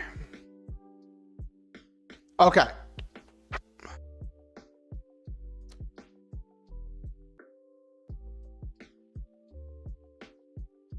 All right. So we've got goal one of explaining why there are things that can be everything. We made it mecha.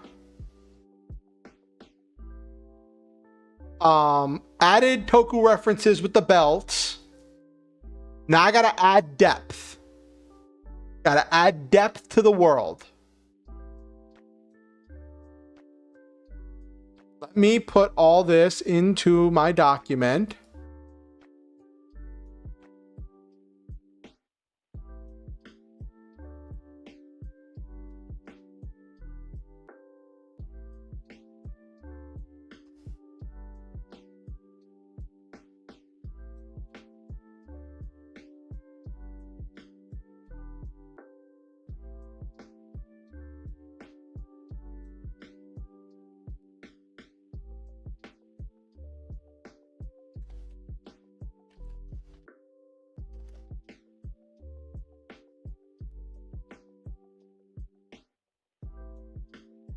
What should the world be called? It's just Earth. It's Earth of Suit Up. Of the Suit Up universe.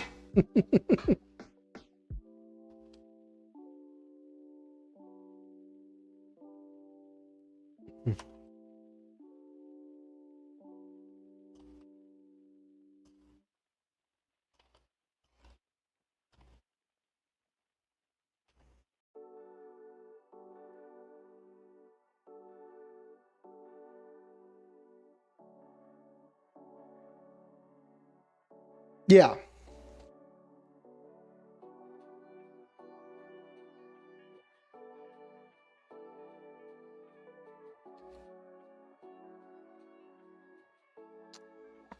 I'm thinking that that's part of what makes them so dangerous, LeMay, is you don't have to get a license exam for the suit, and the suits aren't super expensive. At least the civilian versions.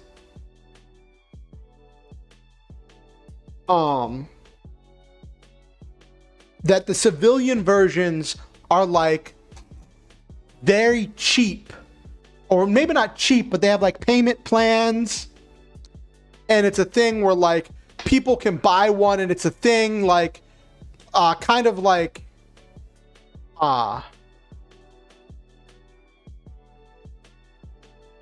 and I'm imagining it being a thing where like you buy like you, instead of going to a gun store to get like a gun, you go to a suit store and you just pick up a suit.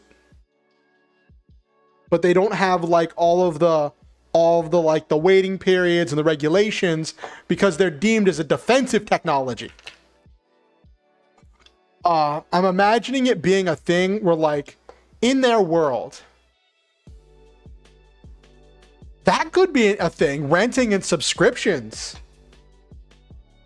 That could be a thing, LeMay.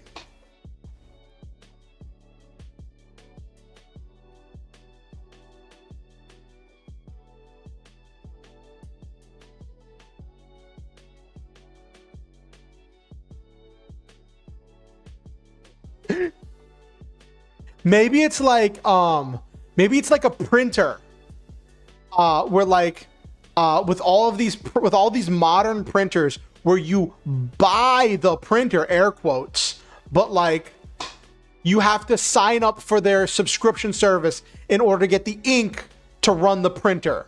And if you use outside ink, it doesn't run with the printer. Hello, Goody Gaming. Good to see you. How is your night going? How was your week?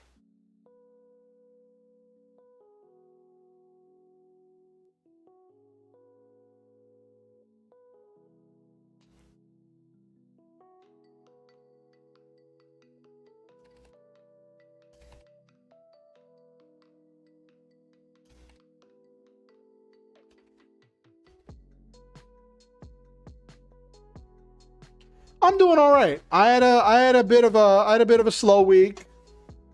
It's funny. I got on the idea for tonight's stream because I was whatchamacallit? I was watching this stream on Wednesday, and it was a stream of people doing a superhero TTRPG game. And the game master recognized me from some of my Mutants and Masterminds content.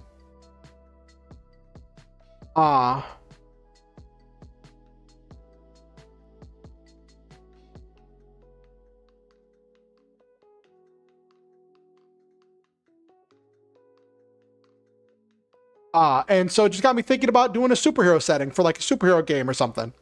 Software is a monthly subscription. And it needs internet for home. Oh, I had a thought because I wanted to incorporate cell phones in this somehow, right? So what if it's a thing like, where you get the belt and you have to like scan a QR code or like an app thing on your phone in order to activate the belt.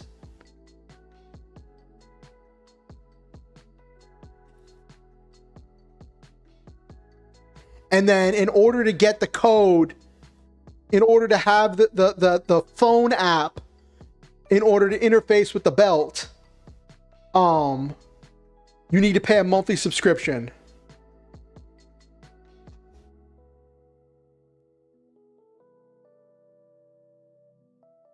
I'm glad, Goody Gaming.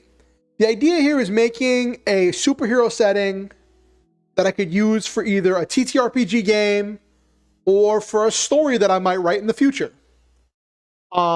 Basic idea I have right now, the world I'm calling is Suit Up. It's modern Earth like our own, but with super stuff. Some people are born with superpowers, others gain powers through magic, technology, or blessing.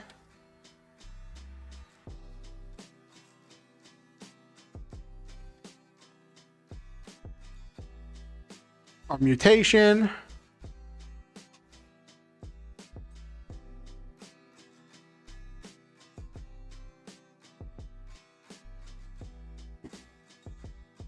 No need for monthly payments. Yes.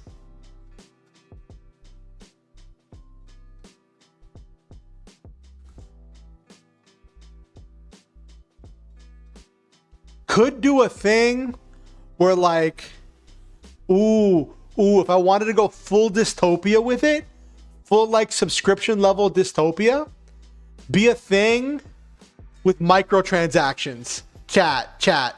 So the idea here is that this company called Malady Corp has developed this super suit that they are selling to the public, and it is causing all kinds of chaos and havoc because it's ending up in the wrong hands. Some aftermarket parts are hitting the black market that are making them more dangerous, that are making villains more powerful and more dangerous than they used to be, and what that does to the world, right? But what if it's a thing?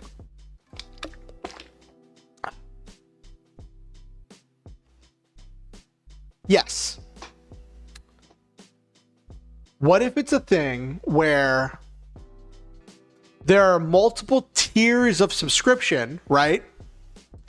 And each tier of subscription gets you a certain amount of hours that the suit can be active in a month, right? And like the gold tier subscription is the unlimited usage, right? And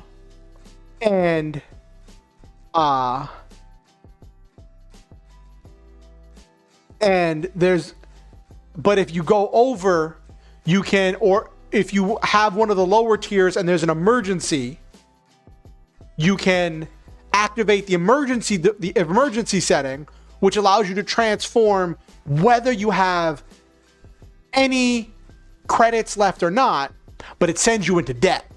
And then after you're done with whatever you're doing with your suit, they bill you and they're like, you used your suit for an extra 45 minutes that was over your subscription amount, right?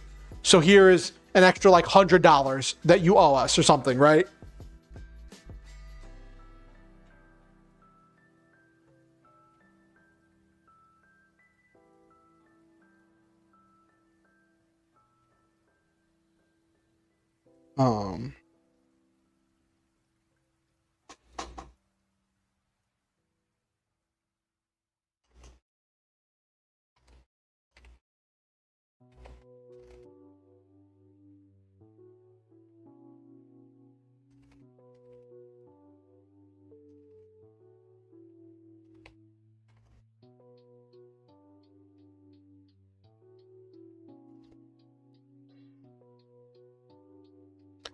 In this world, heroes and villains battle for...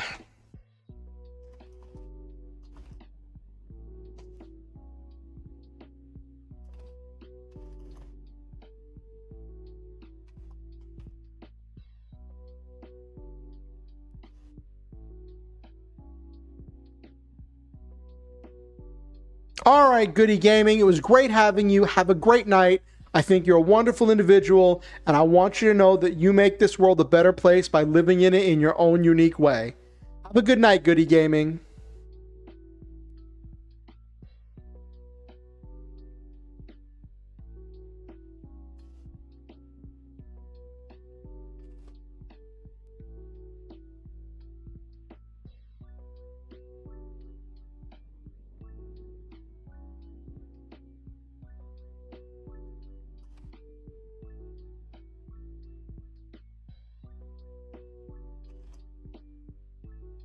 Hello, Zay the Fool. Good to see you.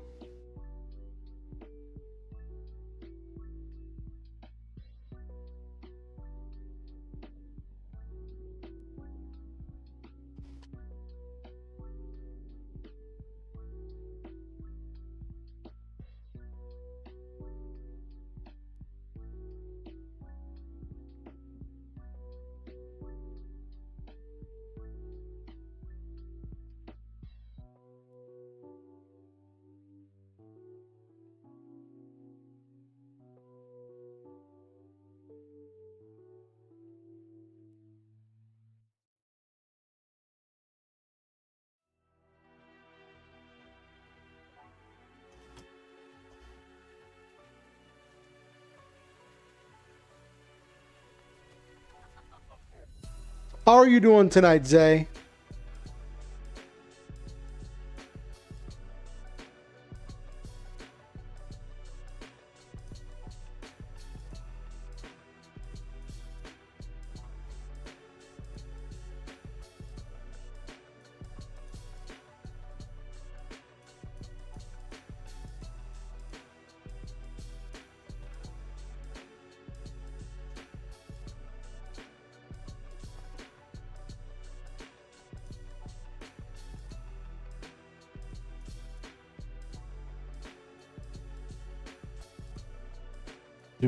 Okay, so we've got the kind of superhero system in place. But I'm not doing like a superhero ranking system. That always seemed really silly to me.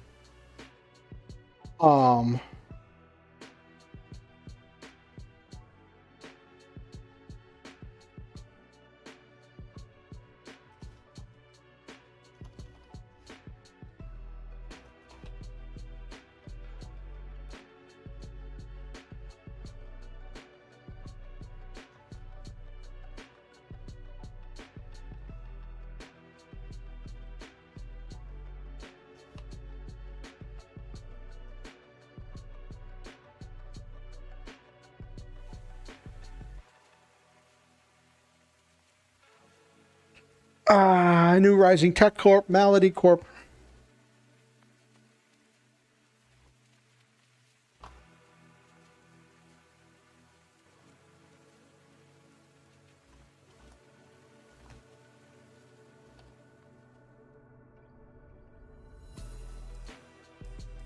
Powerlessness is a modern malady and we sell the cure.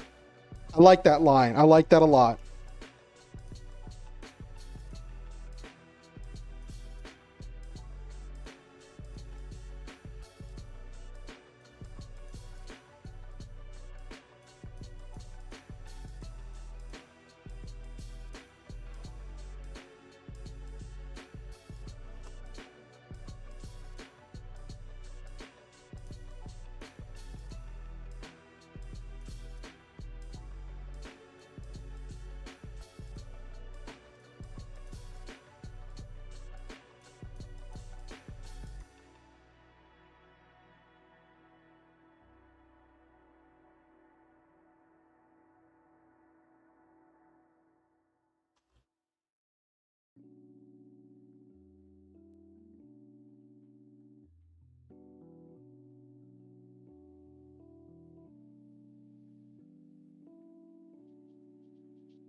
You can easily lift 1 ton and do amazing other feats like jumping over a building in a single bound.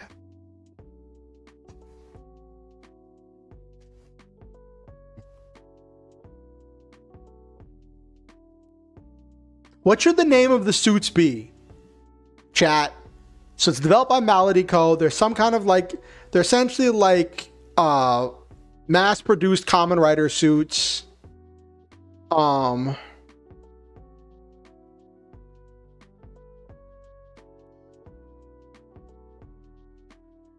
I'm thinking like something like trooper suit, kind of like a stormtrooper-esque thing.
Ooh, I was gonna go with PDA, personal deployable armor.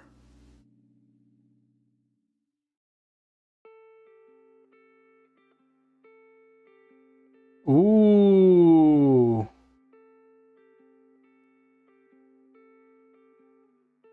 That's a good one, Nabiru. That's a good one. I was gonna go with personal deployable armor for PDA. But yours is nice.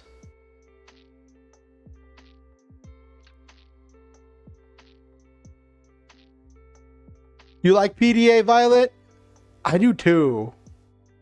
I just it's my silly thing where like I have acronyms that like sound really silly, but like they have an actual like serious meaning. You know what I mean?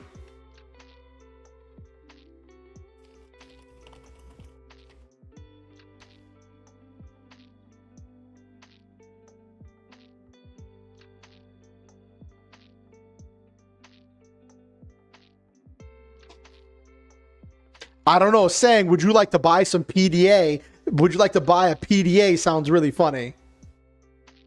Well, also, do you remember when that used to mean personal digital assistant? With those old early digital assistants, like before we had the Blackberries and smartphones. Does anyone remember those? Where you could keep your schedule, and like if you got the expensive ones, they could like have Outlook and connect to the internet and stuff.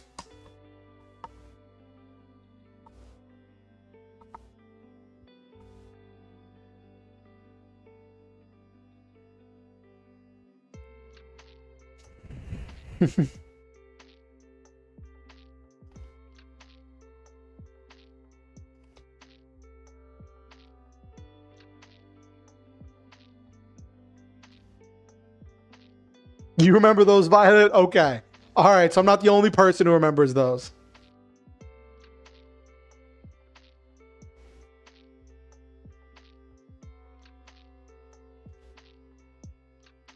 DP. I wish there was a way.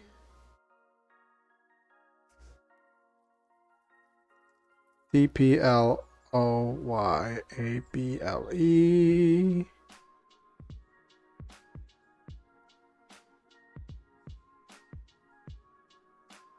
Okay.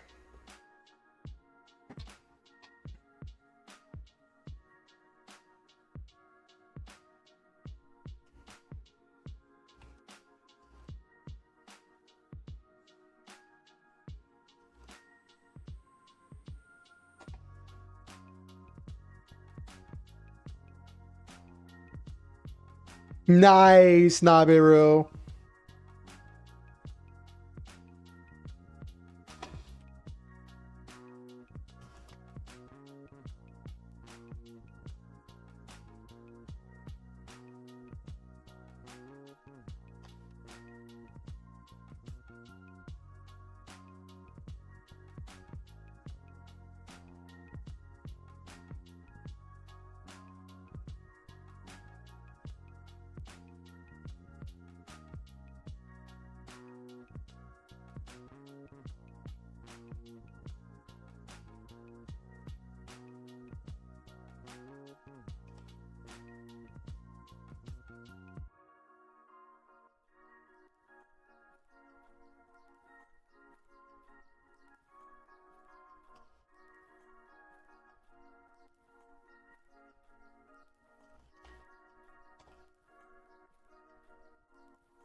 That's funny, Nabiru.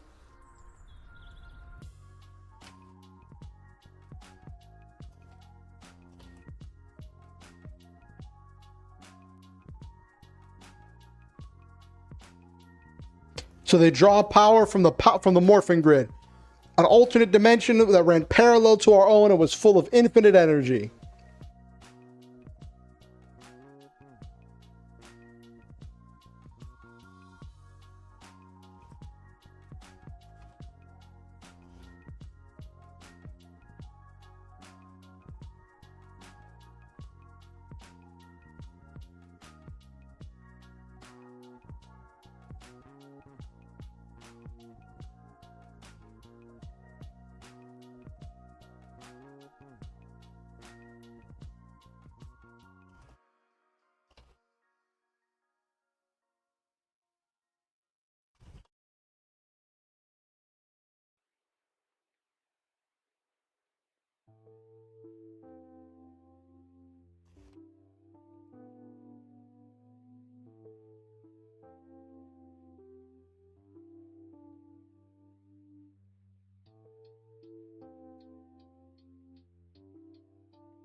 Okay. So it's got the Power Rangers thing about the morphing grid.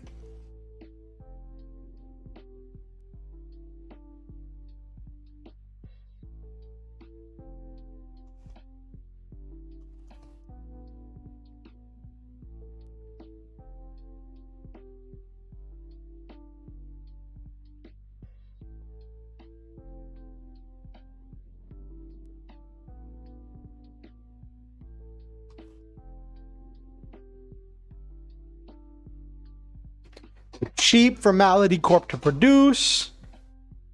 Okay. All right.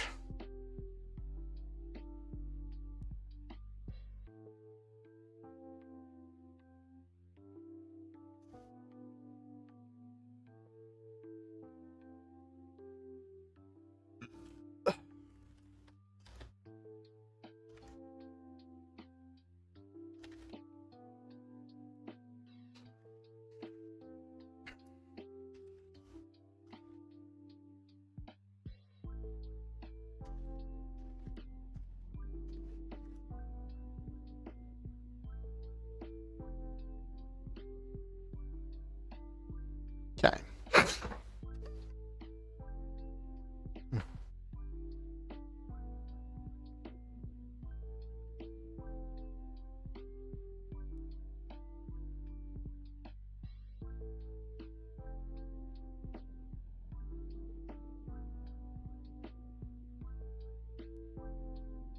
Oh, what was the chore you had to do, Goody Gaming?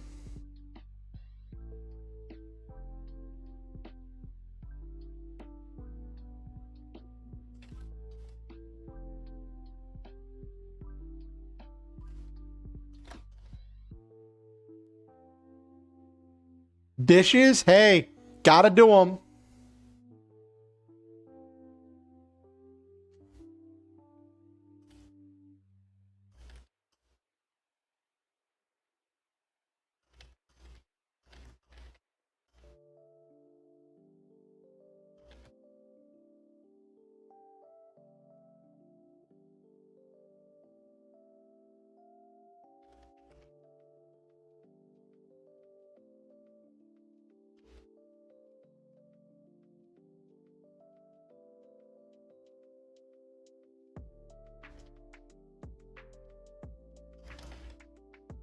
Okay, that's fine, Goody Gaming. I'm glad to have you.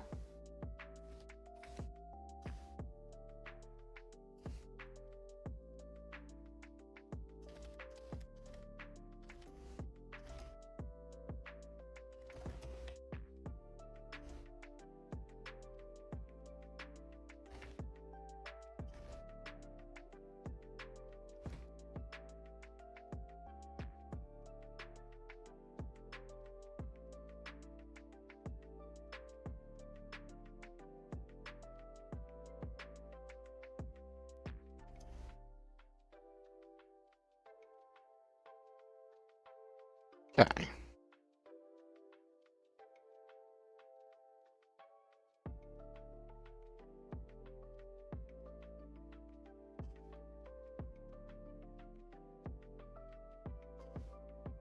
The app requires subscription to maintain validation.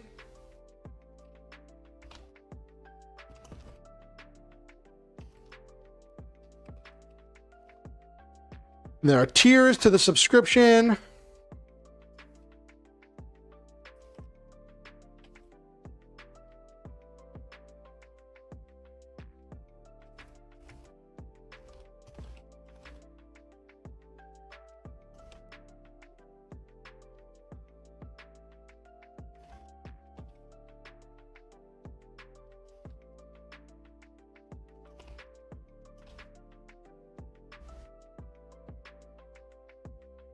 Okay. All right.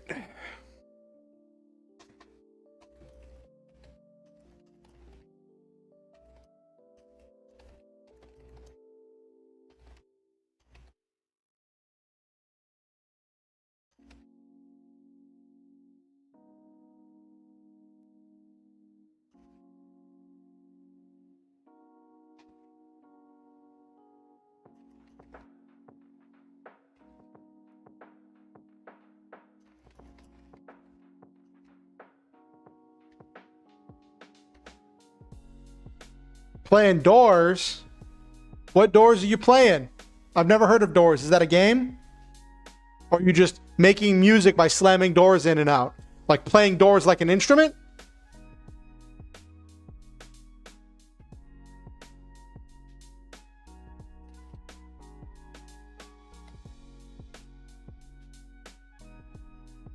Cool.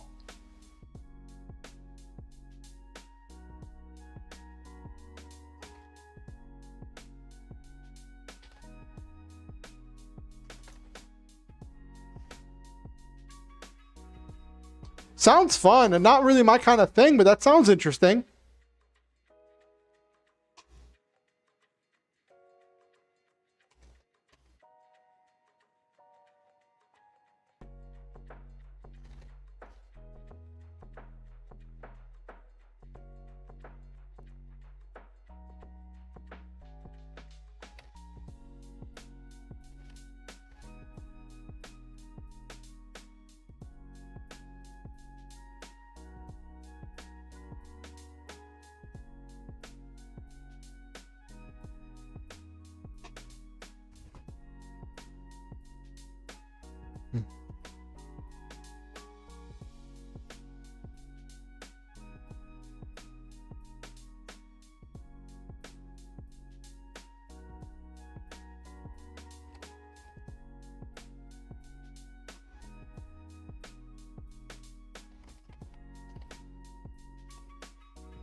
Move the power limiters.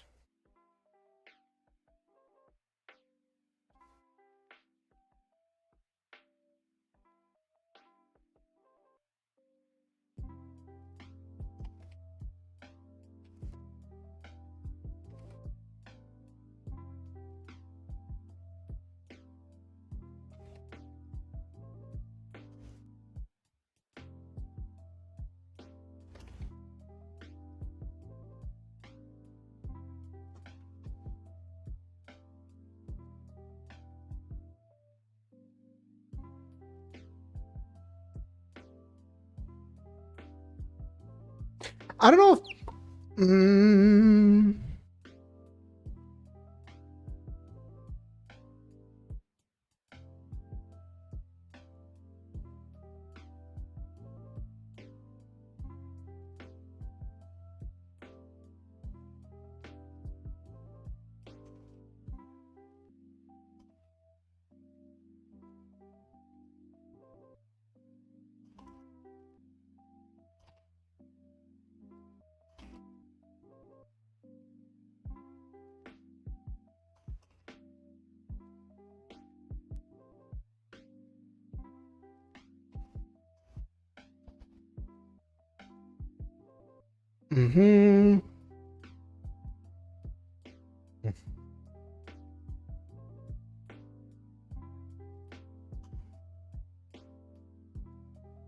Add-on parts.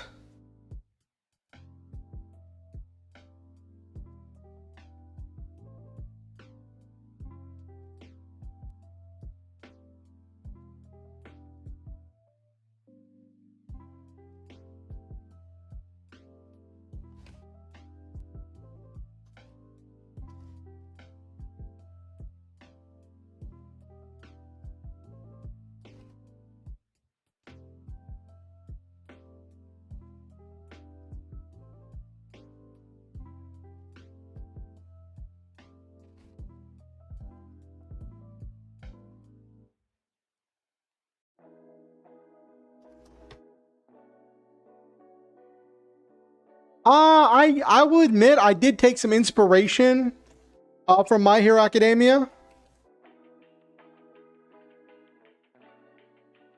I think it's I think that story does a lot of things really well. Um, I originally had the idea of like what happens when it is a fun show.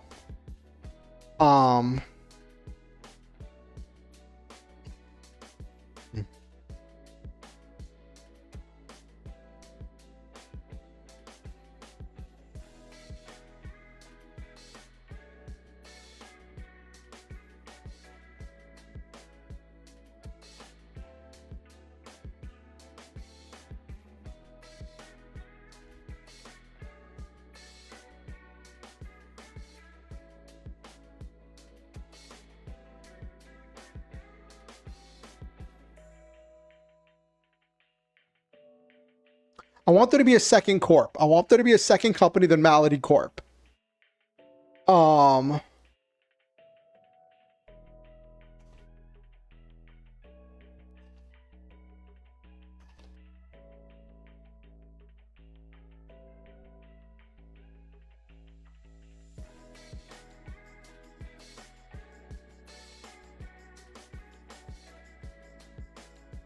want to go with Disease Corp. What would be a good name?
What do I want here? I want a good name.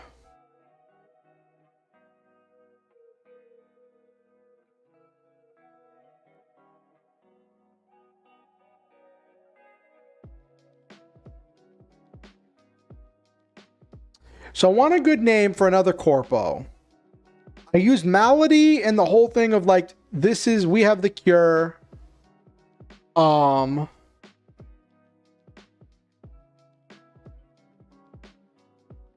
What if I want to go with antonym?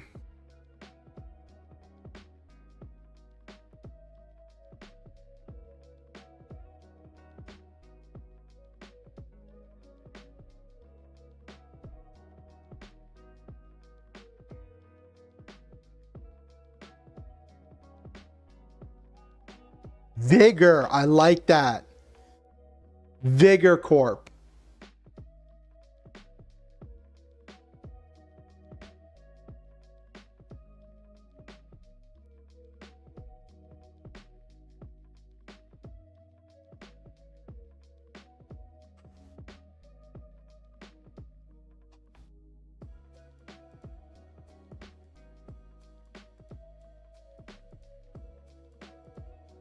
Yeah, Vigor Corp is the name of the other corpo.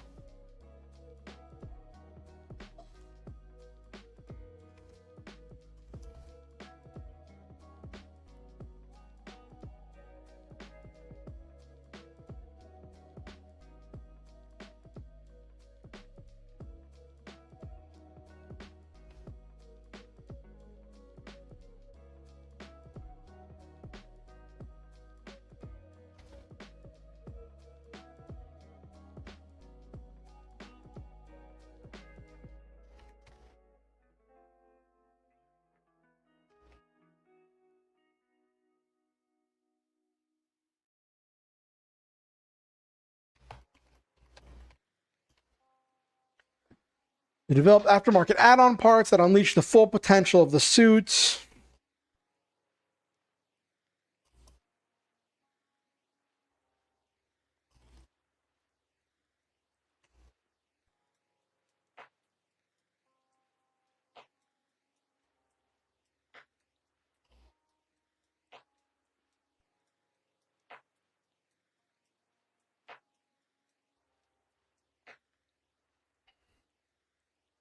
Keep up with full superhumans in combat, and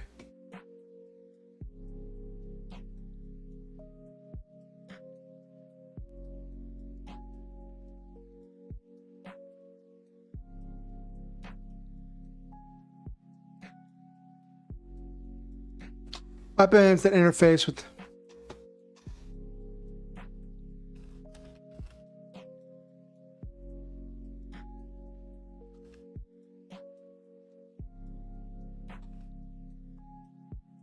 Now I gotta have a mech. There has to be a mech. There has to be a giant robot. Because it's me.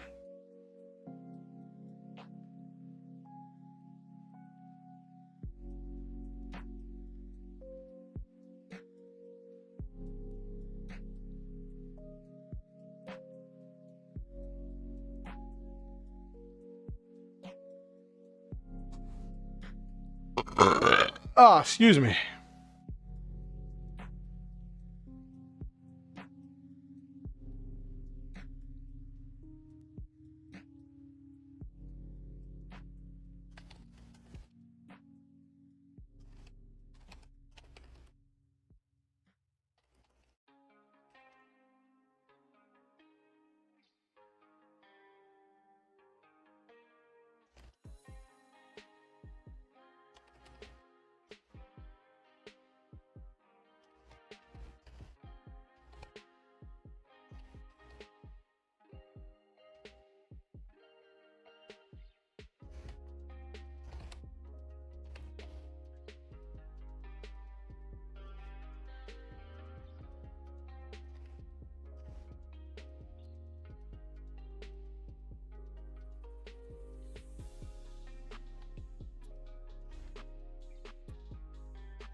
Okay.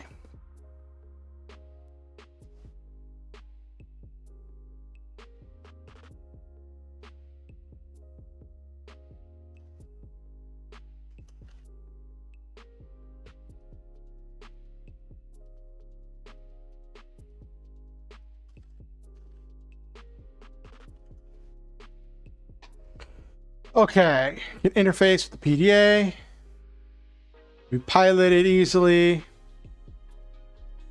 Bigger corp military contractor, aftermarket add-ons.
With plenty of PDAs.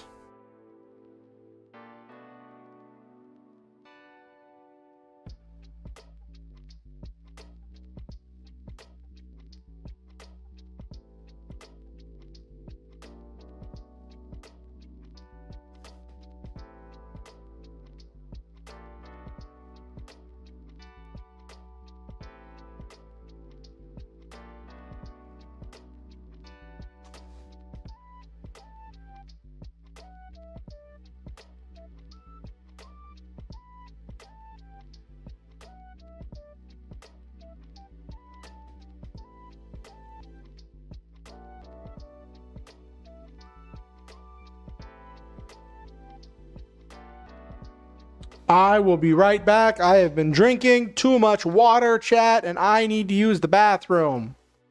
I'll be right back.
I'm back. I just had to use the restroom.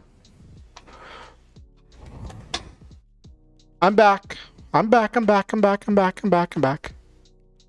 I'm back. Excuse me.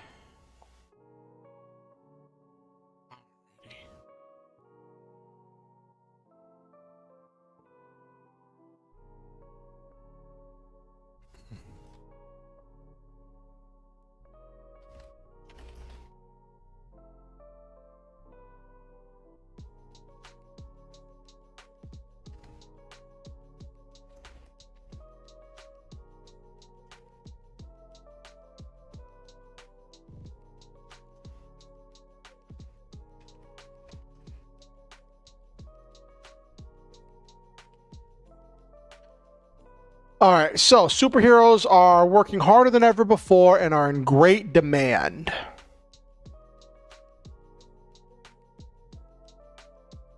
Okay.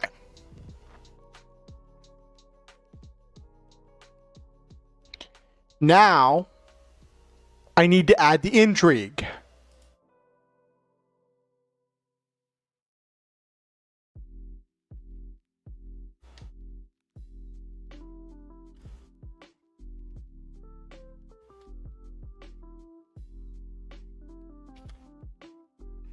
Let me...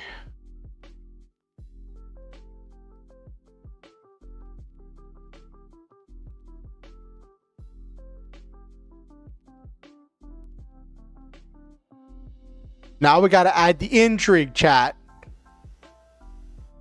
We got the player freedom of all the things, made it mecha, add the tofu references, the toku references of the morphing grid and the driver belts.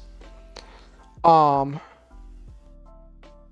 in this kind of a setup, a player could make any kind of a superhero they wanted.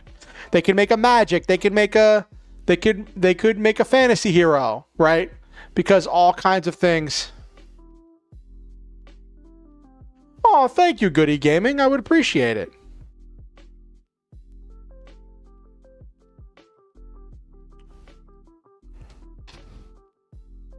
So we've got this setup where there are superpowers and there are villains, but the last part, need to add depth.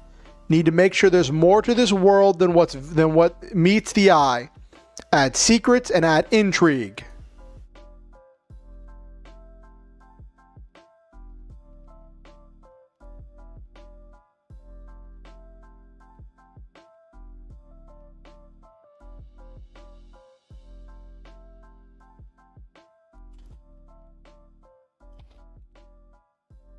So this is where we get into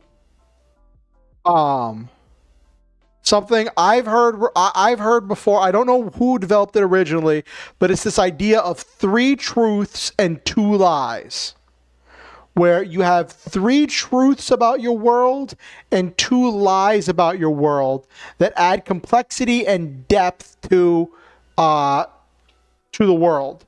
So the 3 truths are the truth that everybody knows, the truth that some people know, and the truth that nobody knows, and the lie that some people believe, and the lie that one person believes.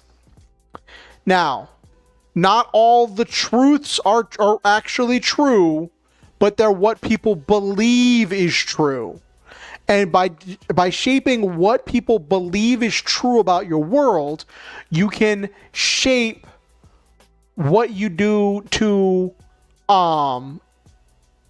like the different layers of how things are connected, and these truths and lies serve to motivate NPCs in a game or characters. They can serve as character motivations in a story. And I got this from a YouTube video, and I don't know who originally developed it, but I don't. Let me Google it.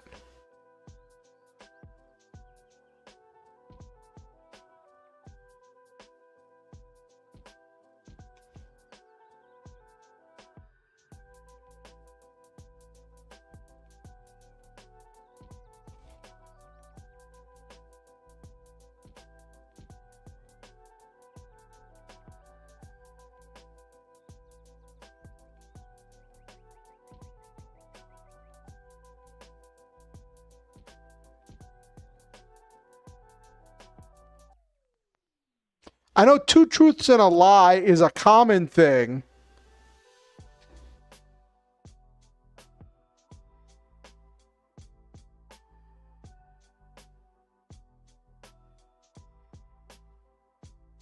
I've heard 2 truths and a lie.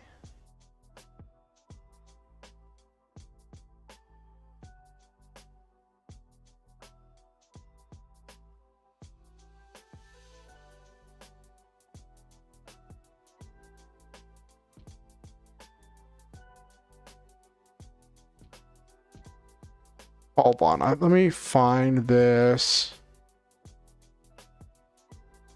Is this the one?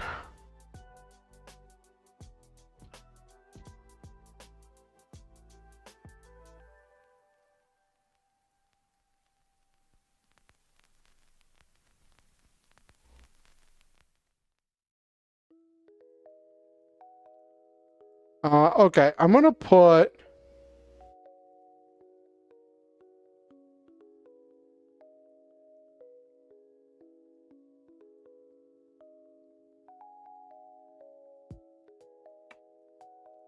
Okay.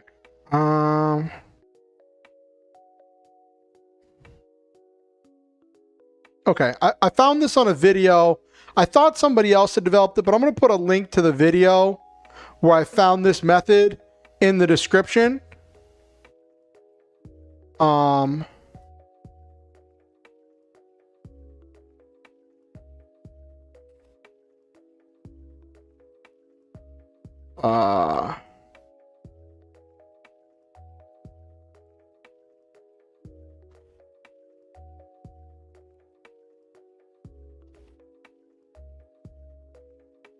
Okay.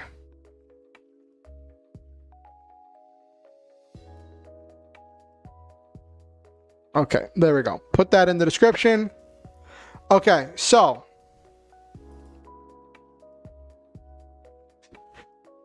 three truths. Let me make.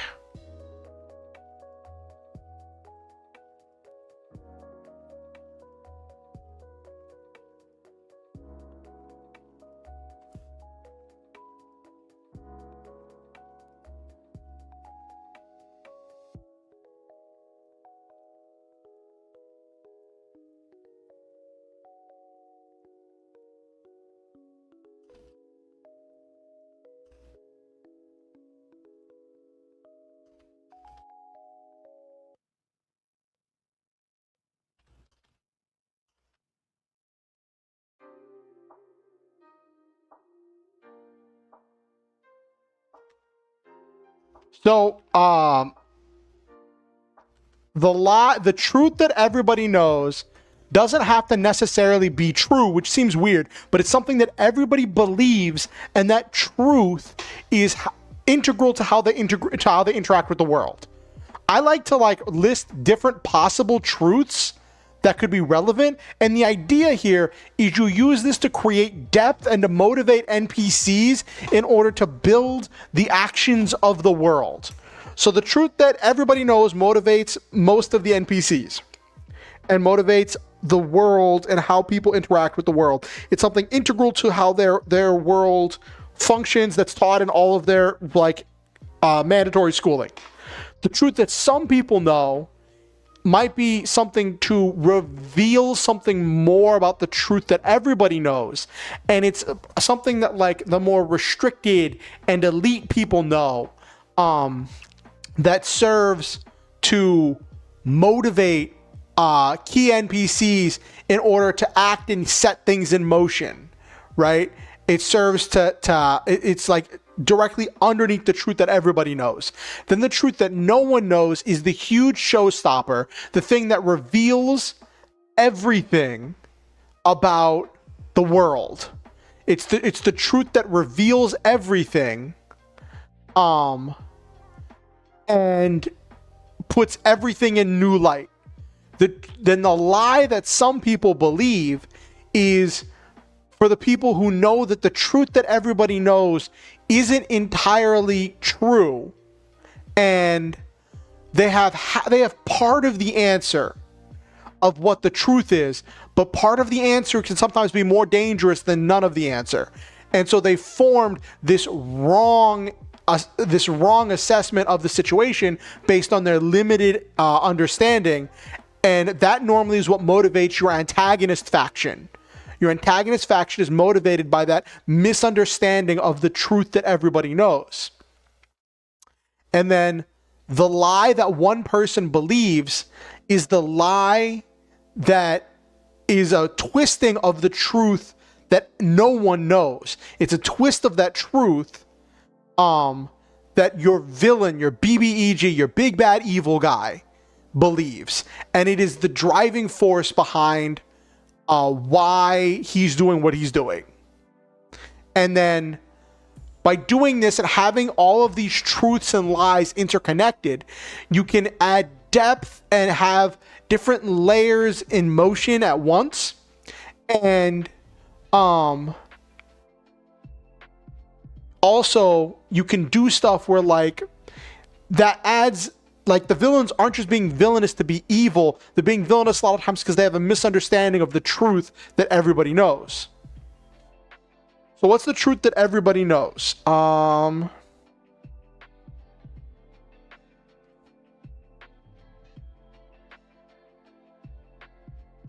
Heroes are the good guys.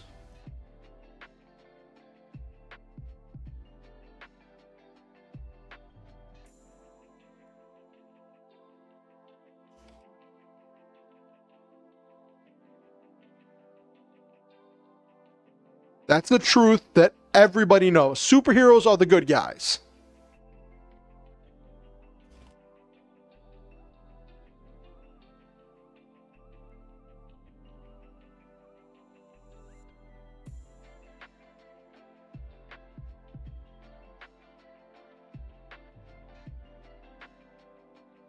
Ooh, could do that. Could make it around the suits, Nabiru. Suits give you power. I like that one. I like to sometimes list multiple truths that everybody know, and then so I have multiple ideas to build off of.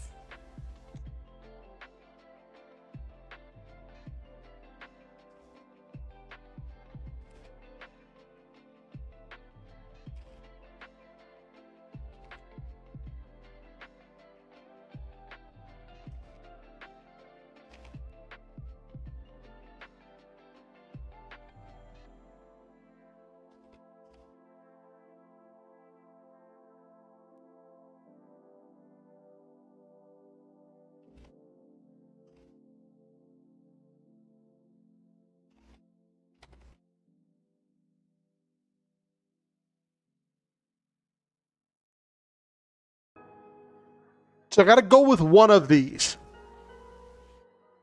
Or I could combine them, right?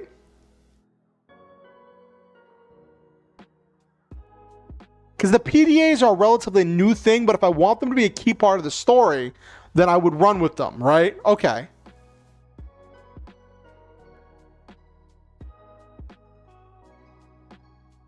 So the truth that some people know.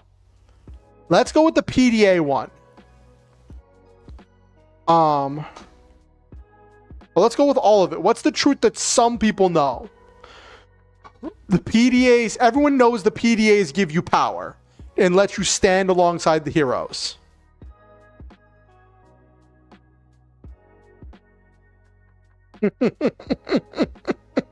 You're not wrong, Nabiru.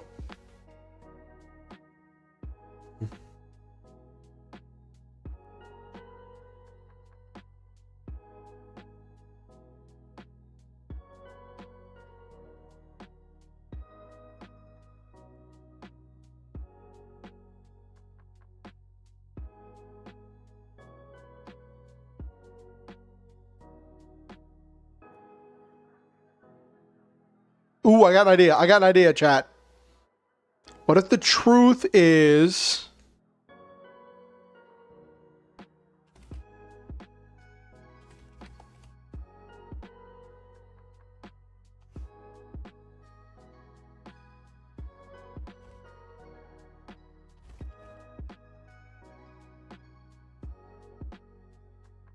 All right, Goody Gaming. It was great having you. Have a good night. And thank you for coming. It was an honor to have you. And I hope you have yourself a great night.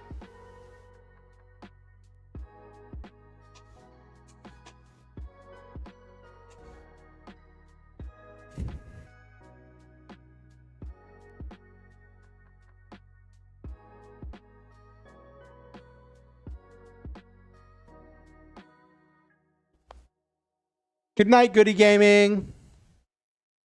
So Malady Corp developed the PDA to allow normal people to defend themselves against superpowered threats. So those are the truths that everybody knows.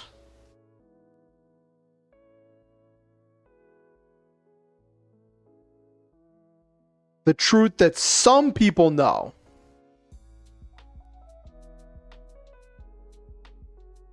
What if it's a thing where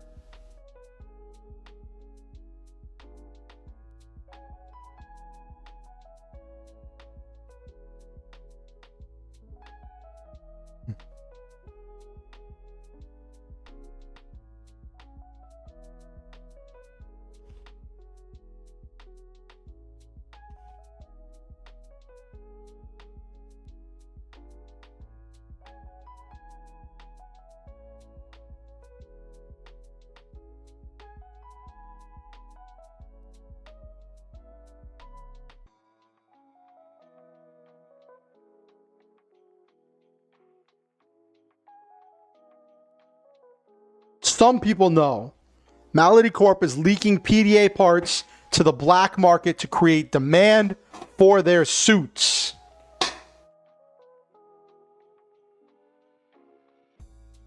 So that's the truth some people know.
The truth that nobody knows.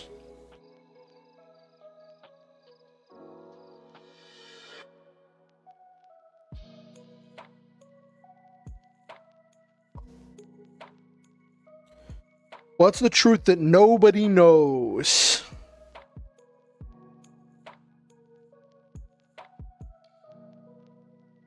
That ties all of these things together.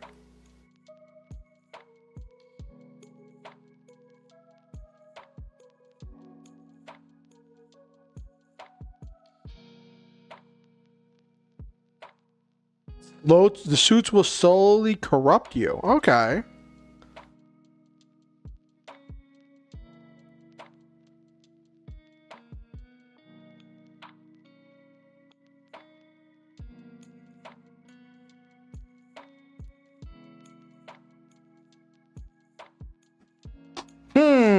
That's an interesting thought, Nabiru.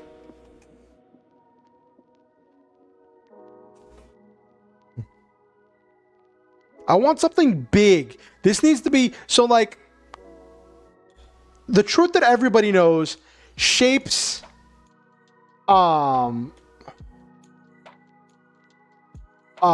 truth that everybody knows shapes how people interact with the world. The truth that some people know shapes how certain NPCs interact with the world, right? The truth that nobody knows makes, so the truth that some people know moves NPCs. The truth that no one knows moves the world. So it needs to be something that moves the world. Hello, Julian. Good to see you. How are you doing? How was your week?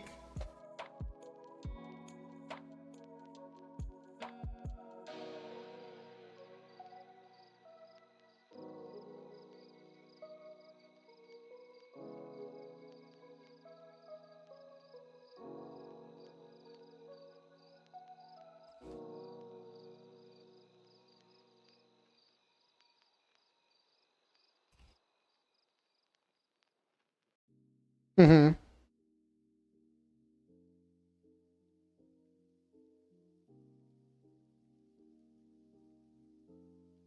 Hey, it's okay, Julian. You don't owe me anything. I'm glad to have you whenever you're here. So tonight I'm working on creating a superhero setting for either a game or a story or something. I'm working on crafting some kind of a superhero setting. Because I got inspired to do superhero stuff. But it's me, so of course there's mech suits.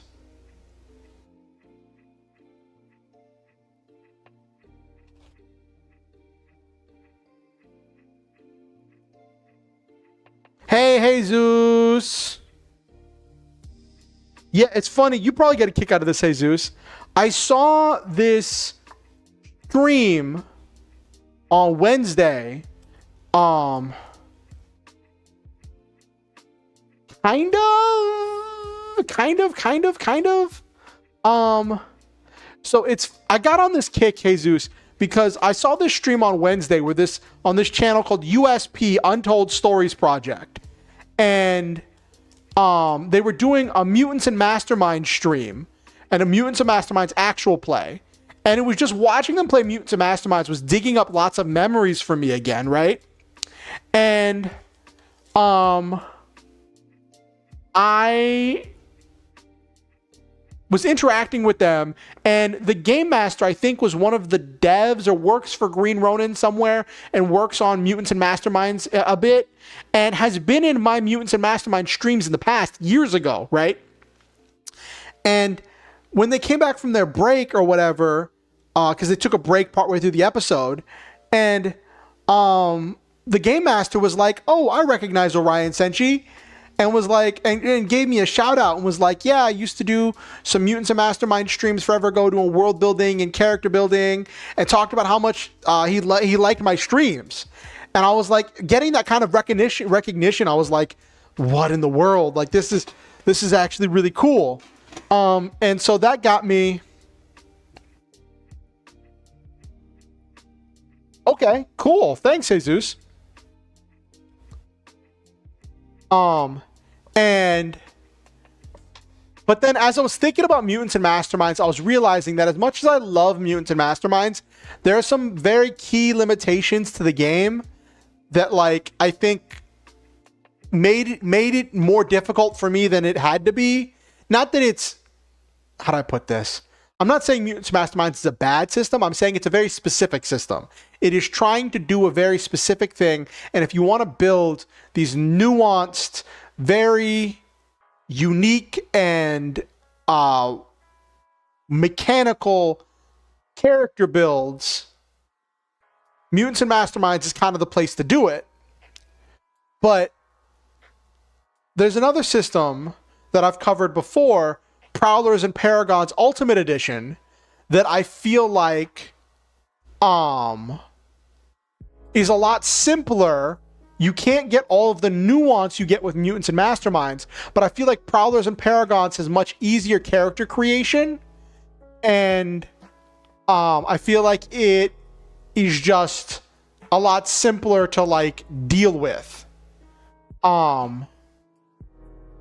And I think for my purposes, I might want to try running Prowlers and Paragons before I delve back into mutants and masterminds. You know what I mean? Just kind of dip my toe back in.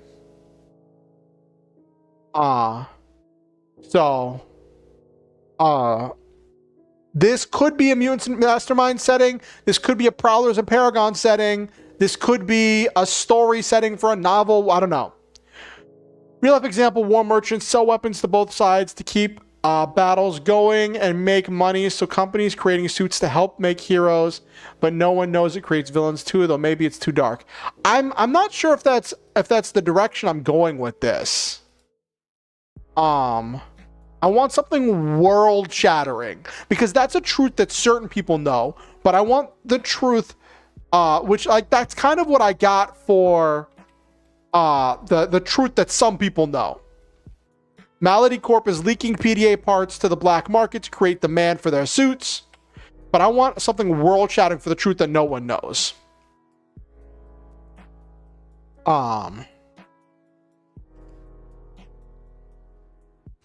Yes, you'll run it in Cypher, of course, Jesus. So my goals for tonight's stream was to ensure player freedom, create a setting where all kinds of superhero characters can be built. Magic, tech, mutant, divine, all of it, right? Make it mecha, so I have to add power armor, mechs into the setting somehow. Add depth and add Toku references like Power Rangers, Sentai, Kamen Rider. So what I got is this setting is called Suit Up. Modern Earth, like our own, but with super stuff. Some people are born with superpowers, others gain powers through magic, technology, divine blessing, or mutation. And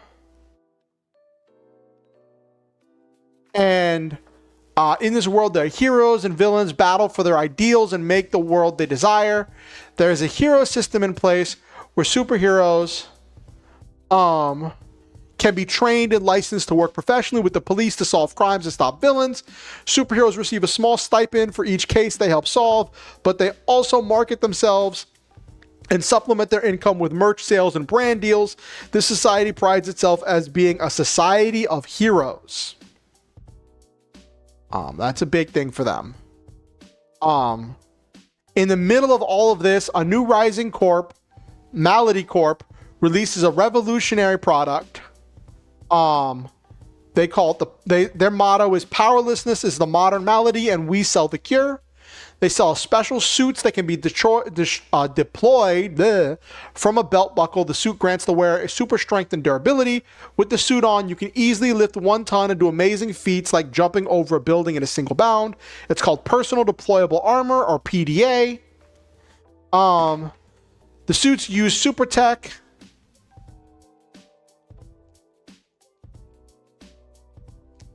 I'm not sure. I think that might be going a little bit too far, because the suits came after the powers.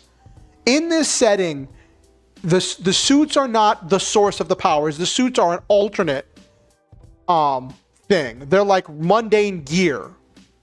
But they're not the source of the power.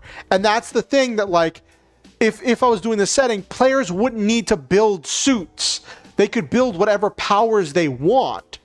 But just know that some of the villains and key characters and NPCs are going to be relying on suits for their powers. For the power to punch things, at least. The suits are used super tech based on transdimensional energy to power them. They drew power from an alternate dimension that ran parallel to our own and was full of infinite energy, but needed to be connected to a person to tap into that energy.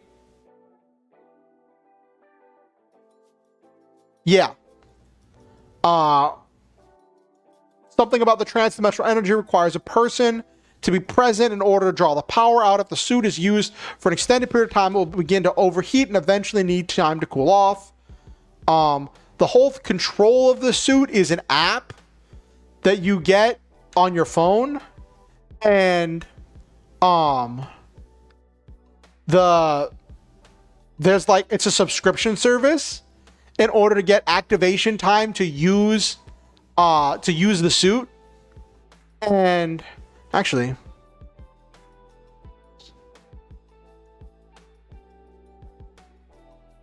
it probably, like, the free version gets like 5 hours of activation per the free subscription gets like 5 hours of activation per month. So probably just 1 hour. You've got 1 hour of activation.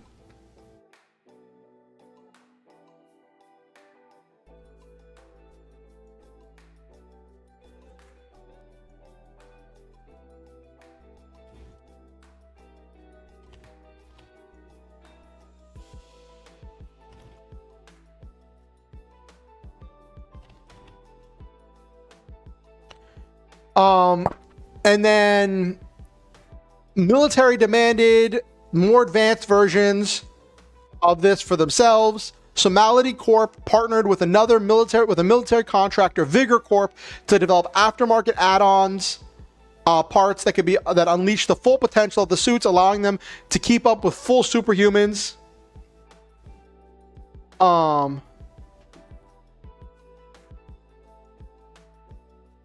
Ooh, that sounds fun, Jesus. They developed aftermarket add-on parts that unleash the full potential of the suits. They also developed massive humanoid. They developed special weapons that use them, and massive humanoid war machines, giant robots called mechs. These that could interface with the PDA and be piloted easily. And then recently, those aftermarket add-ons have been finding their way into villain hands along with plenty of PDAs. Because of this, the superheroes have to work harder than ever before and are in great demand. So now we're working on 3 truths and 2 lies. This is a world building technique where you have the truth that everybody knows, the truth that some people know, the truth that no one knows, the lie that some people believe, and the lie that one person believes.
That was consumed with his power.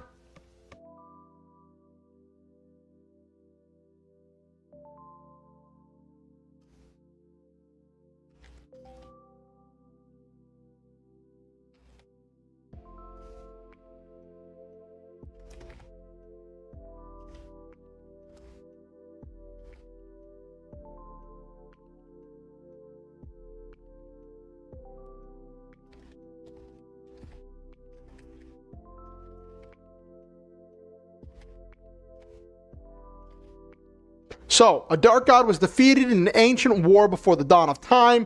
In his death, his infinite godly soul released his dark energies. The god sealed him away in another dimension that was consumed with his power.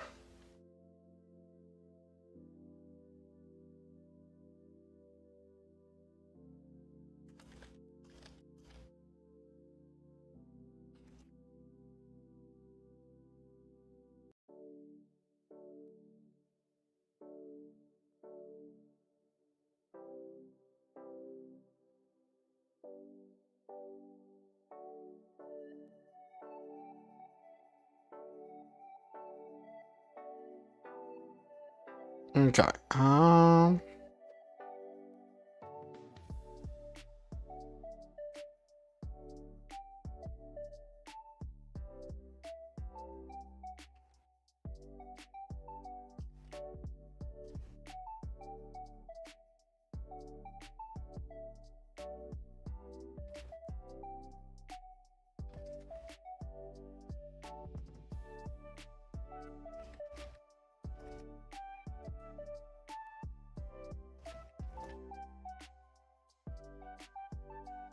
Into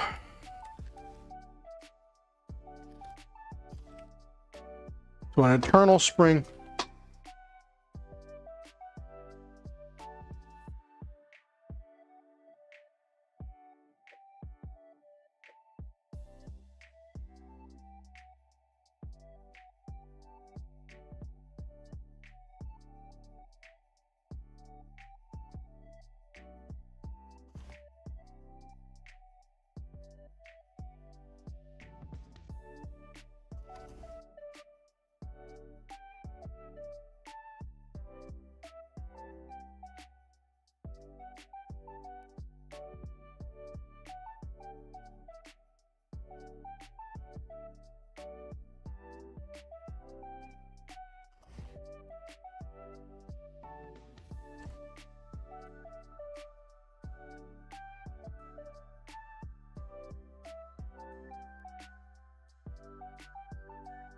All that is left. So this is what I got for the truth that no one knows. So when it says no one knows, like the gods know it, the elder beings know it, but like not the kind of characters that the players will be interacting with on a regular basis. So these are the truths that everybody knows. Superheroes are the good guys. The government's working. Actually, let me...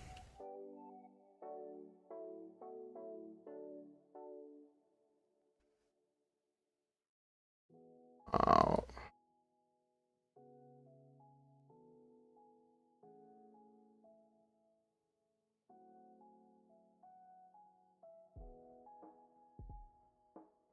There we go. So I started with multiple truths in order to like trim it down a little bit, right? So, superheroes are the good guys. The government is working with superheroes to protect people, and Malady Corp developed the PDA to allow normal people to defend themselves against superpowered threats. Kind of going with the third one. The truth some people know. Some superheroes are secretly helping the villains to increase their merch sales. The government is only working with the heroes because it's cheaper than funding actual social programs that will deal with the societal ills that fuel villainy. And Malady Corp is leaking PDA parts onto the black market to create a demand for the suits. And then, chat, the truth that nobody knows. A dark god was defeated in an ancient war before the dawn of time. In death, he cast one final curse, turning his infinite godly soul into an eternal spring of dark power. That would consume an entire dimension. In order to save this dimension, the god sealed his remains in another dimension that was destroyed by the dark power. This dimension is where the suits get their power from. All that is left from that dimension is pure energy. So that means that all of this power comes from this dark god that was destroyed at the dawn of time, before the dawn of time. And then there's the big reveal that that's where the suits get their power from. Um,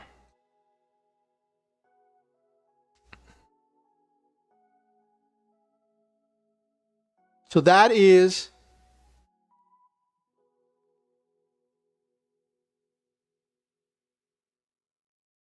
well, the thing is, there were people living in that dimension that they sealed the dark god in. Um uh so all of the people and all of the planets of all of the stuff in that dimension are dead now.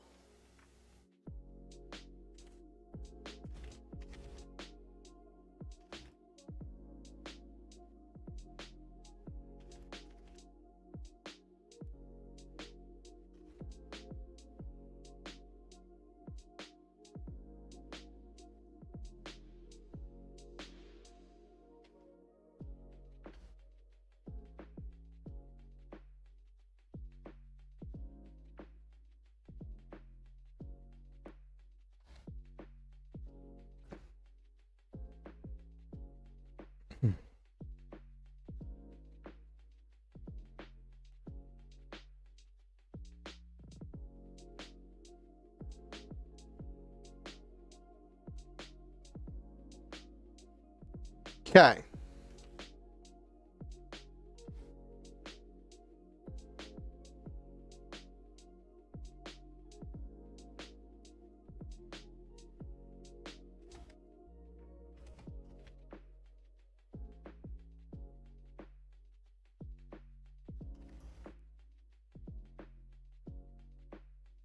Yeah.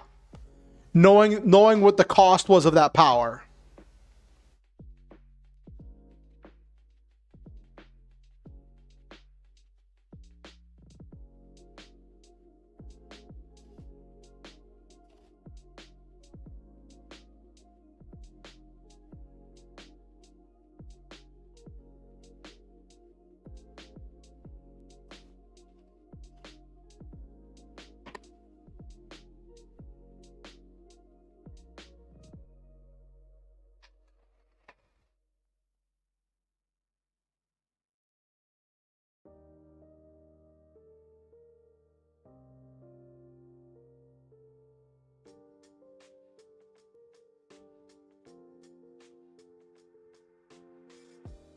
Kinda, yeah.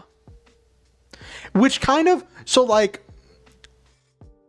that's part of why it's such a big reveal, right? Nabiru, because this society prides itself as a society of heroes. They pride themselves as a society of heroes. Yet, when they find out the truth, most of the people are going to be like, well, that doesn't affect me. When like the essence of being a hero is thinking outside of yourself.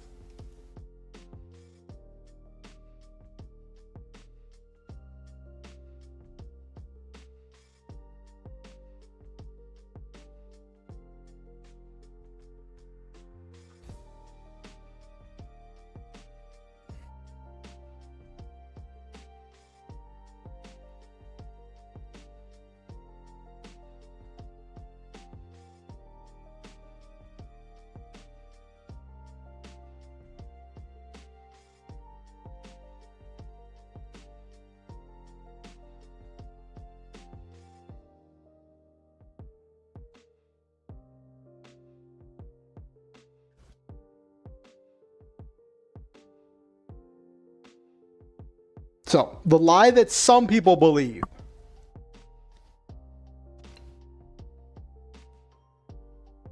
So, some people believe these are the villains.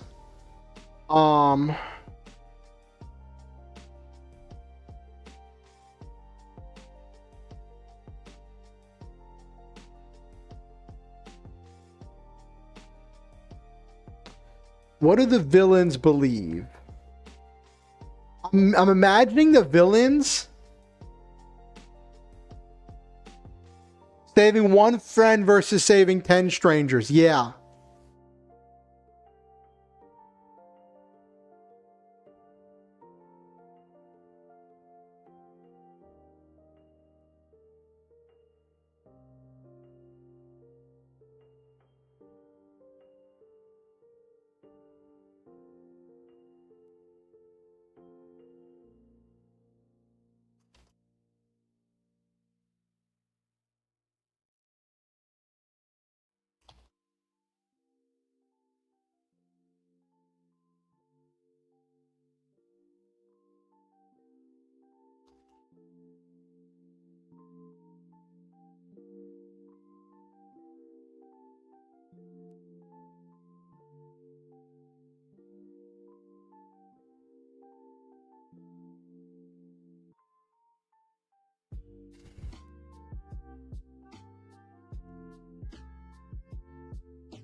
The Normals Liberation Front, or NLF, believes that all superheroes are corrupt and that the only way to achieve power is to use the PDA suits. Saying PDA suits is funny because it stands for Personal Deployable Armor.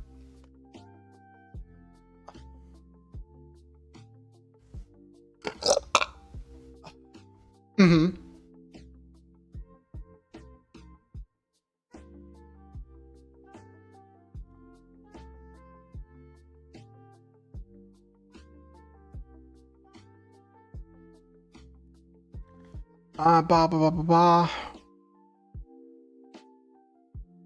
So the truth, they know that some heroes are secretly helping villains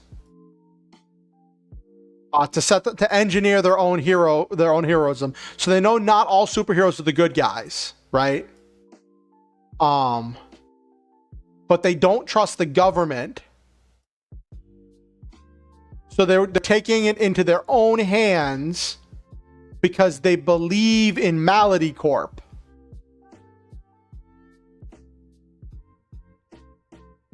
Okay.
So, the lie that some people believe, they believe all superheroes are corrupt and that the government is in the super's pocket and that only Malady Corp are on their side.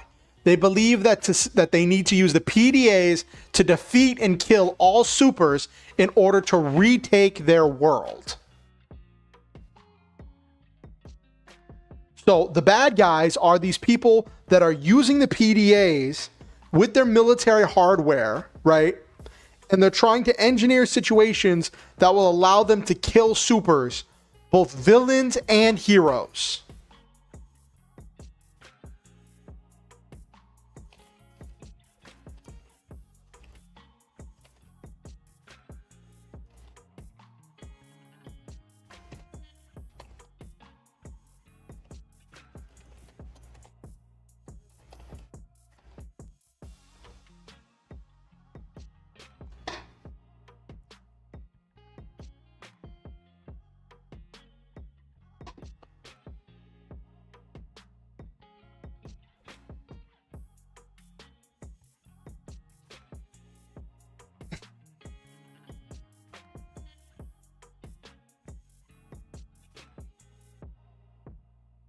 So that is what they believe. Now, the big bad, what does... All right, Violet, it was great having you. Have yourself a good night. Have yourself a good night. I want you to know that I value having you in stream, and I am always glad to see you. You make this world a better place.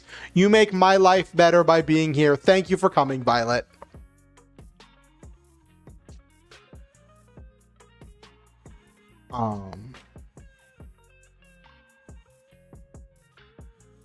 Okay.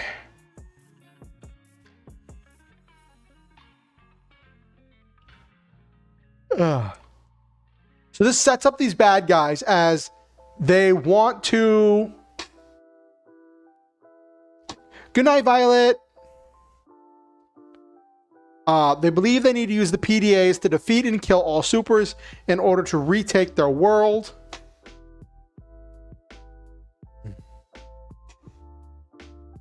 The lie that one person believes. So this will be the leader of the NLF.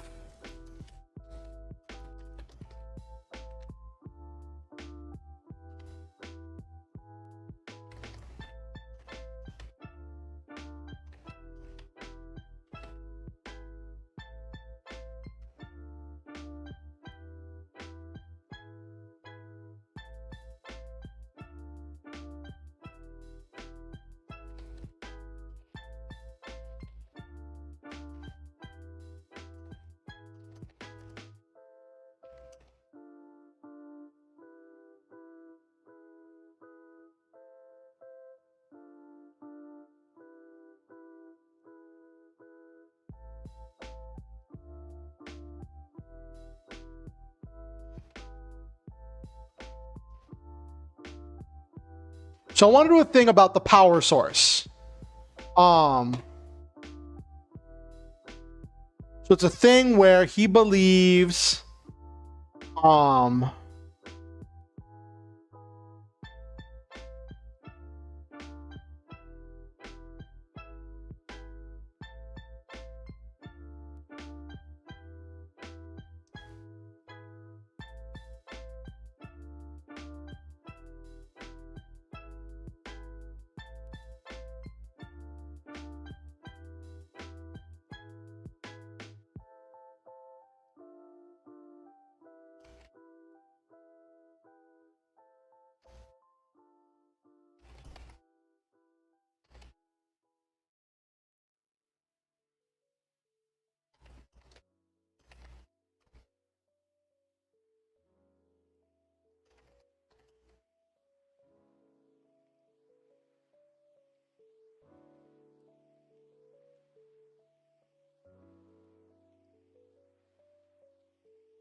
it's left unchecked.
So the lie that one person believes, the leader of the NLF believes that the suits have a finite energy supply, since that's the only reason he can reason, only reason he thinks the Malady Corp will put usage limits on it. He believes that all superpowers draw from the same dimension, same dimensional energy, and that the only way for them to gain unlimited use of the PDAs is to kill all supers.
The demon that runs.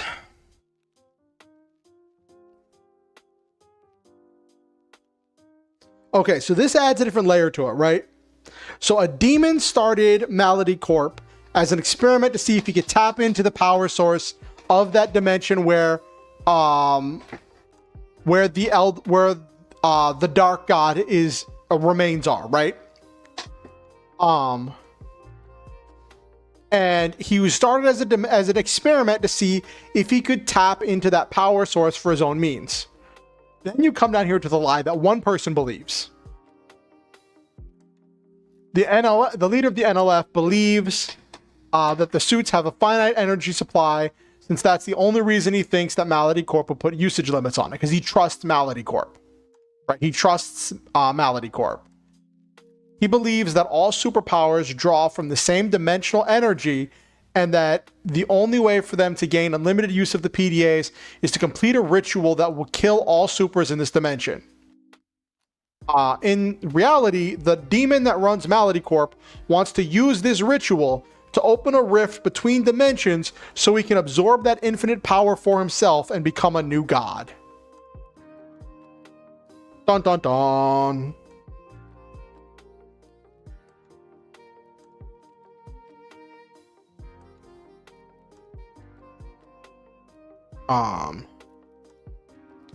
I think that adds some layered complexity to it, right?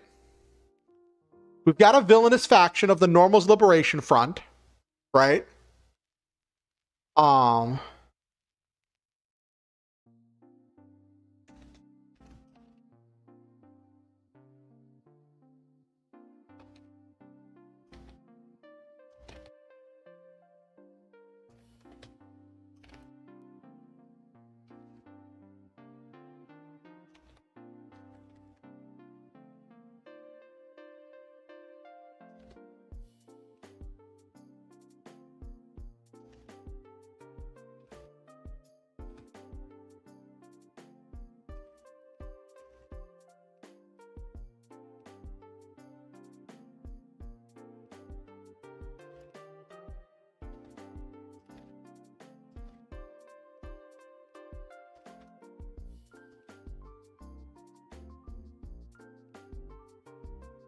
Okay, they implicitly trust Malady Corp and Vigor Corp because they supply the NLF with PDAs and aftermarket parts that allow them to fight on par with supers. This cycles back around to the whole thing with Malady leaking PDA parts to the black market to create a demand for the suits. So it all cycles back around.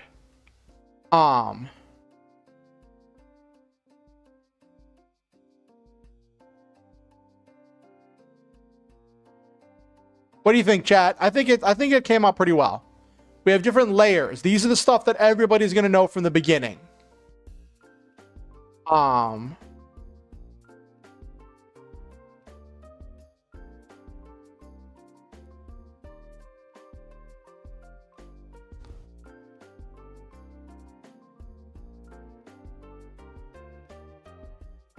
So this truth right here, Malady Corp developed the PDA to allow normal people to defend themselves against superpowered threats, is the only one of the three truths, the three like key truths that everyone knows that the villains believe. They distrust the other two truths, but they don't understand that it's because of the truths that some people know.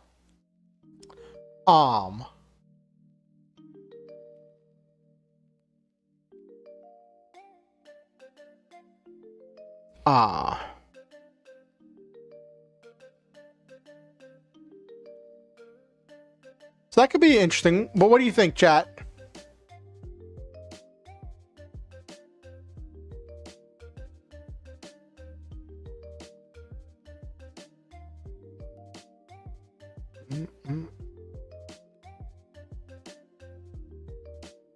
Okay, let's wind down for the night. It's after midnight. We've been going for a little while, coming up on 4 hours. Goodness gravy. Not as long as past streams, but decently long.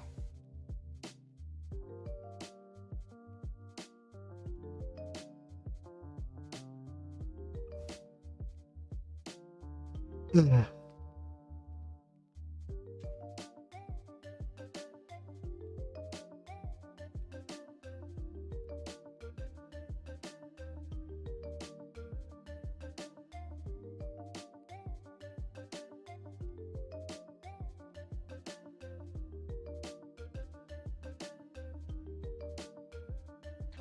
what if it's partially, what if part of this lie is true, right? What if a lot of the powers that people generate in this world do come from that dimension? Like power is seeping over from that dimension. And that's what's causing this dimension.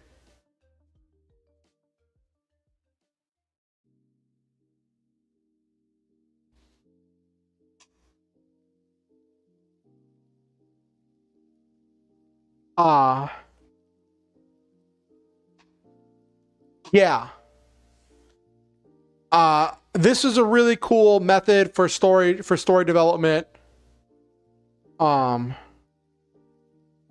it adds layers. Like, it's supposed to be one truth for each thing and one lie for each thing. But at the start, I like to like write out on multiple things. Because here's the thing, right? With this, in order to use this kind of a method for world building in a game to add depth, even the video, the person who made the video that I got this from talked about, you need to be willing to kill your darlings. Like, what's the name of the video? I think it's Enter the Dungeon was the one who did that video. Yeah, Enter the Dungeon talks about you need to be willing to kill your darlings, to unalive your darlings, to be like, okay, the party is not pursuing this truth. The party is not caring about this truth. So I need to make up a new truth. I need to make up new lies, and I need to like be able to be flexible and adjust to what my party wants.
So what if it's a thing where many of the supernatural phenomena in this dimension are powered by the energy from the neighboring dimension leaking into this one?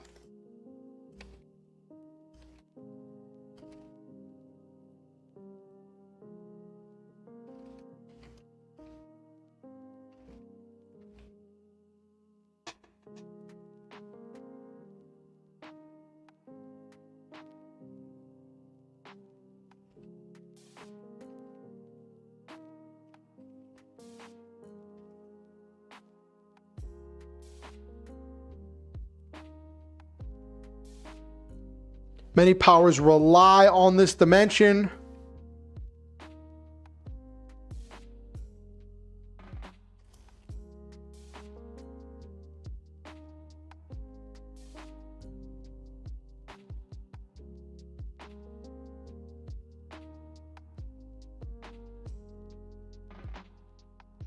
So it's the idea that, like, when this guy activates his thing, right? He's going to activate his thing, and many of the people who with superpowers are going to feel it as the dimensions, as the barrier between dimensions starts to shift, and their powers are going to become weaker or unstable as their connection to that other dimension starts to happen, and they think that they're about to lose their powers because that's what he thinks. He thinks he's about to destroy them all.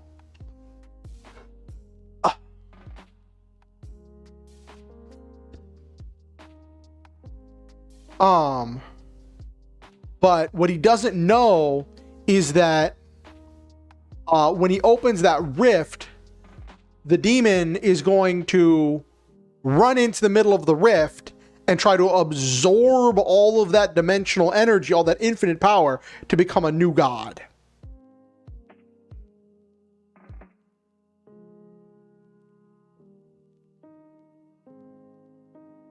Demon of ambition.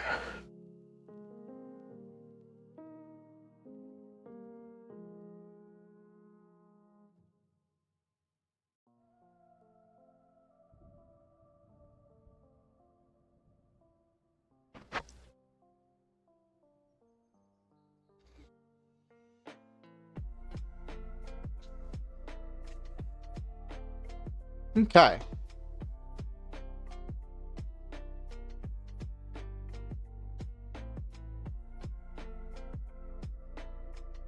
All right, I think we got a good level of depth here. There's intrigue. There's the stuff with the government. There's the stuff with the dirty superheroes. There's the stuff with Malady Corp. And then the truth that nobody knows is the whole kind of ties it all together, except for the evil superhero stuff. It's kind of more focused on the Malady stuff.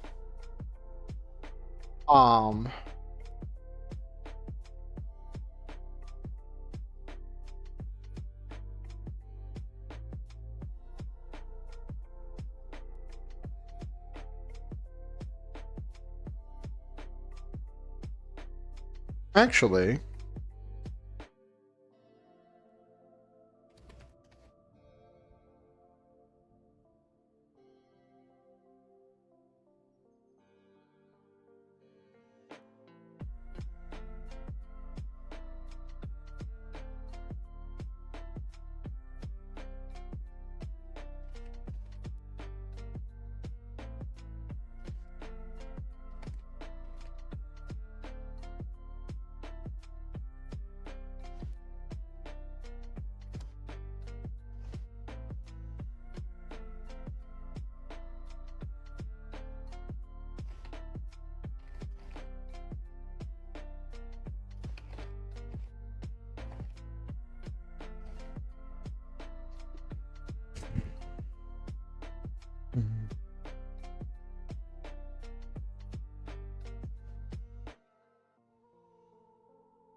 I don't want to say that like the energy is corrupting people, because that feels like I'm just saying that like this evil of power corrupting has a supernatural source, when I feel like that's kind of reductive when it's like real people do real evil when given real power. That's a thing that we've seen throughout history, and you don't need a supernatural source for that.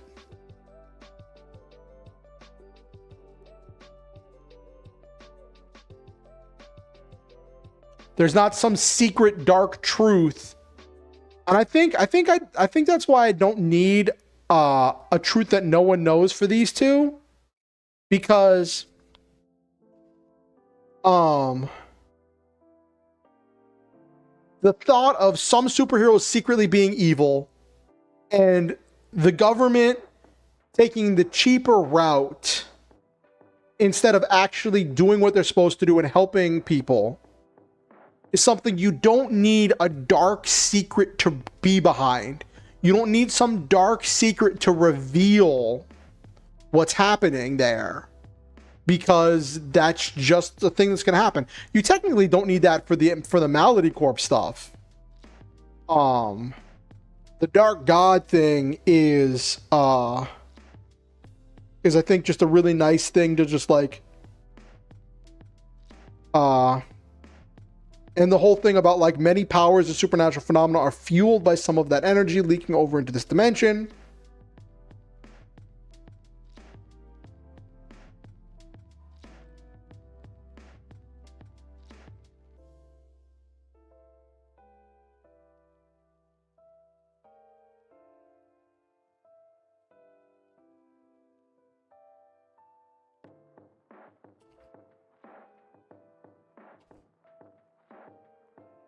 Most innate powers are at least partially fueled by this dimensional energy. Okay.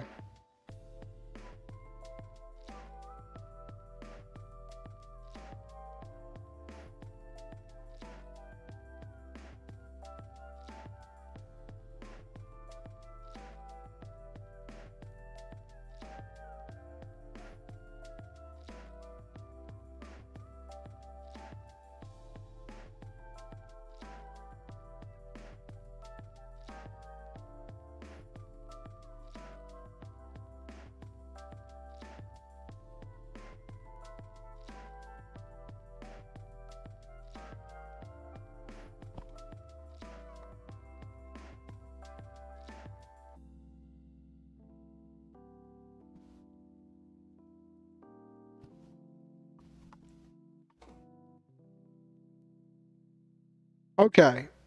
All right. Let's wind down for the night.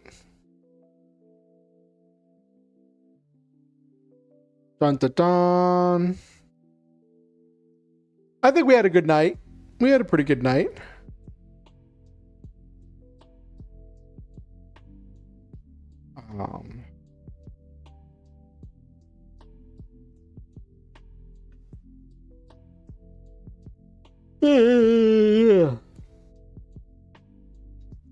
Especially for a night where I started tired.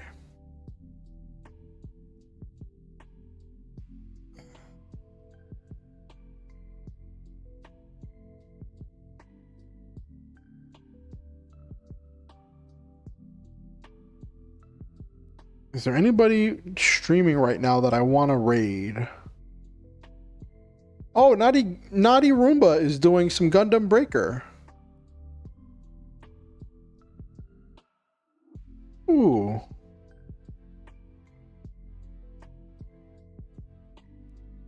Let's wind down for the night, and I'll do some. We'll raid Naughty Roomba.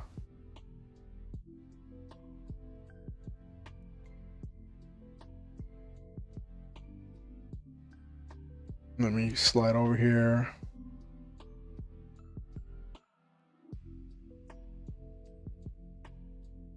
Okay.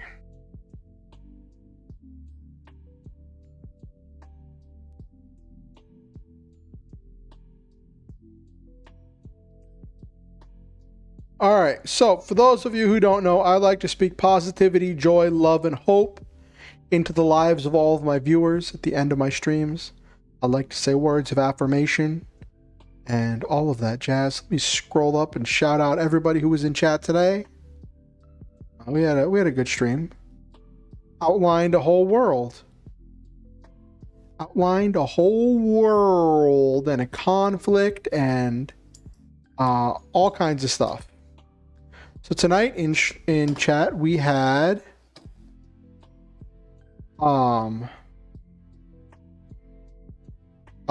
Kimberly, Noel Main, LeMay,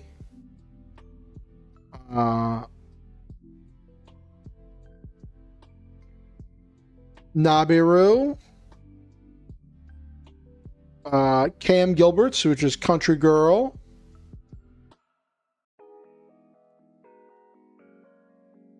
Violet, who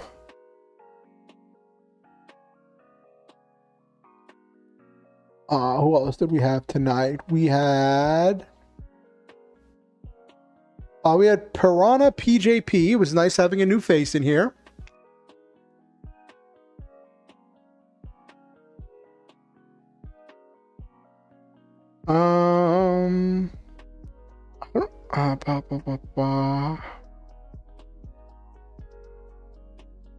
More LeMay. We had Teleputer was here for a little bit.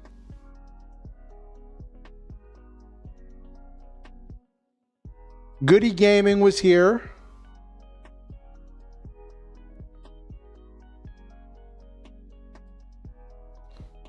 Zay the Fool was here.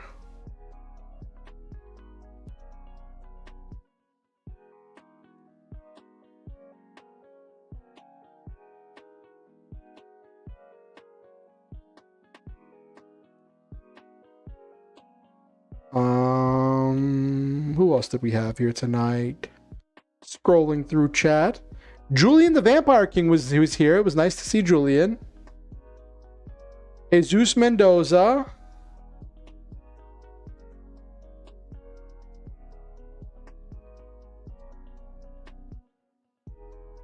I think that was everybody who was here tonight in chat. I want to say thank you to all of you for participating.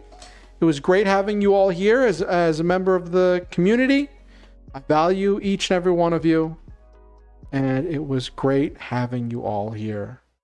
And to anyone who watched the stream and didn't say anything in chat, I value your time, your attention, and your energy. I'm grateful that you come and watch my streams and help just by being here in your own way. And to anyone who watches this VOD afterwards, I'm grateful for your views. I'm grateful for your input and your comments and your likes. I'm grateful to all of you for being here. So I say to all of you, people I've named, people I haven't, people I didn't remember, everyone, I say to all of you, I love all of you. And I believe in each and every one of you. I believe that each one of you is a truly precious and unique individual, that you make this world a better place by living in it in your own way. I believe that you make the words. I believe that you are valuable, worthy of love, deserving of happiness and good things. You matter and you are important. You are valid. Your hopes, your fears, your dreams and concerns are worthy of notice. Thank you for coming to my stream and thank you for being a part of this community. Always remember the Star Hunter motto: shoot for the stars, have wonderful adventures, live your dreams, and always stop to enjoy the memes.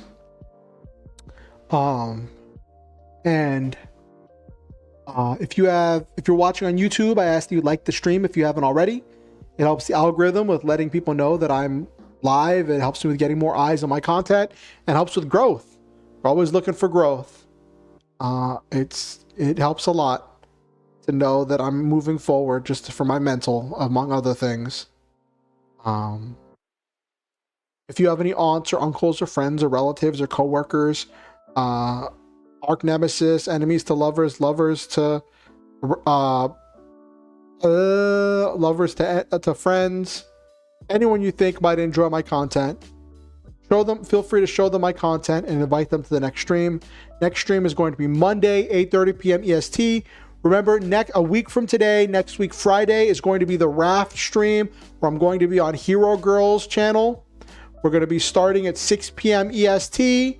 Going to be going till 9 p.m. EST. Oh, I think we're going to 9:30. I'm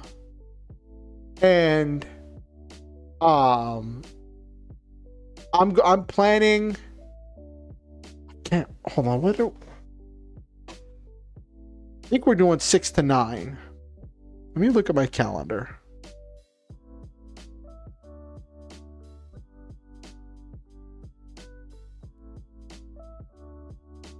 Yeah, 6 to 9 is what we do. And then after that stream, when we get done at 9, my stream is going to start at 9:30. So my stream is going to be an hour later than normal on Friday, not Monday. A week from today, Friday, my stream is going to start an hour later than normal. And we'll figure out what we're doing then. We have a plan right now for the streamed Getter game. That's the D&D 5e mod that does the robots. That is looking like it's going to be excuse me. Hold on, let me pull up my calendar real quick.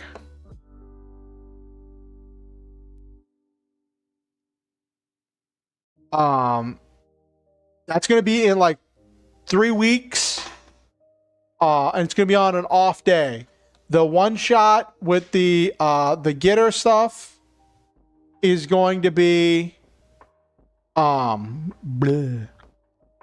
Tuesday, September 17th, starting at 3:30 p.m. EST. That's what I'm planning to have that. It'll be I won't have chat on and I won't have notifications on for that stream because I will be just focusing on running the game. So just know that there won't be chat or notifications for that stream. That is not till Tuesday, September 17th. So look forward to that chat. Anyway. If you want to keep up with what I'm doing, you can follow me on Twitch or subscribe on YouTube and ding the notification bell. That'll let you know when I go live and when I release any new content. If you want, you can follow me off of the Twitch and YouTube. You can follow me on Blue Sky Social. Oh wait, hold on. Let me snooze this ad so it doesn't come up while I'm doing this. You can follow me on Blue Sky Social. You can follow me on Twitter or X. You can like my Facebook page. You can join my Discord. Links to all of those are in the description down below on YouTube and the About page on Twitch. One last thing. You don't have to give money to be here. You're not expected to donate to be welcome in this community. I appreciate the people who do donate and make things possible for me that would not be possible normally. If you ever feel motivated to donate to improve the stream, to improve my life, to help me out with any number of things, there are links where you can do so down below in the description on YouTube and the donate button on Twitch. On YouTube, there's a link to PayPal where you can do a one-time donation, or Ko-fi where you can do a one-time donation or a monthly donation. There's not currently rewards set up for the monthly donation. It's just if you're saying you want to have a tangible way of saying how much you appreciate my content, and I appreciate the people who do that. And if you're going to do a one-time donation, I do prefer you do it through PayPal because I get more of the money. And the donate button on Twitch just takes you to Ko-fi where you can again do a one-time donation or a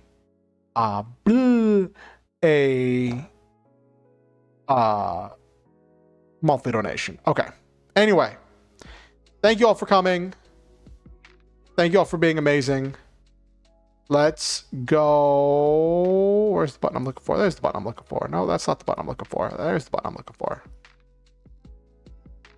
Give you all a wave.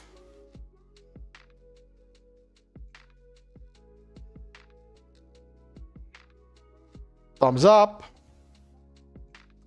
Good night, everybody. I'll see you all Monday. Be nice to Roomba. I'm probably gonna raid and dash.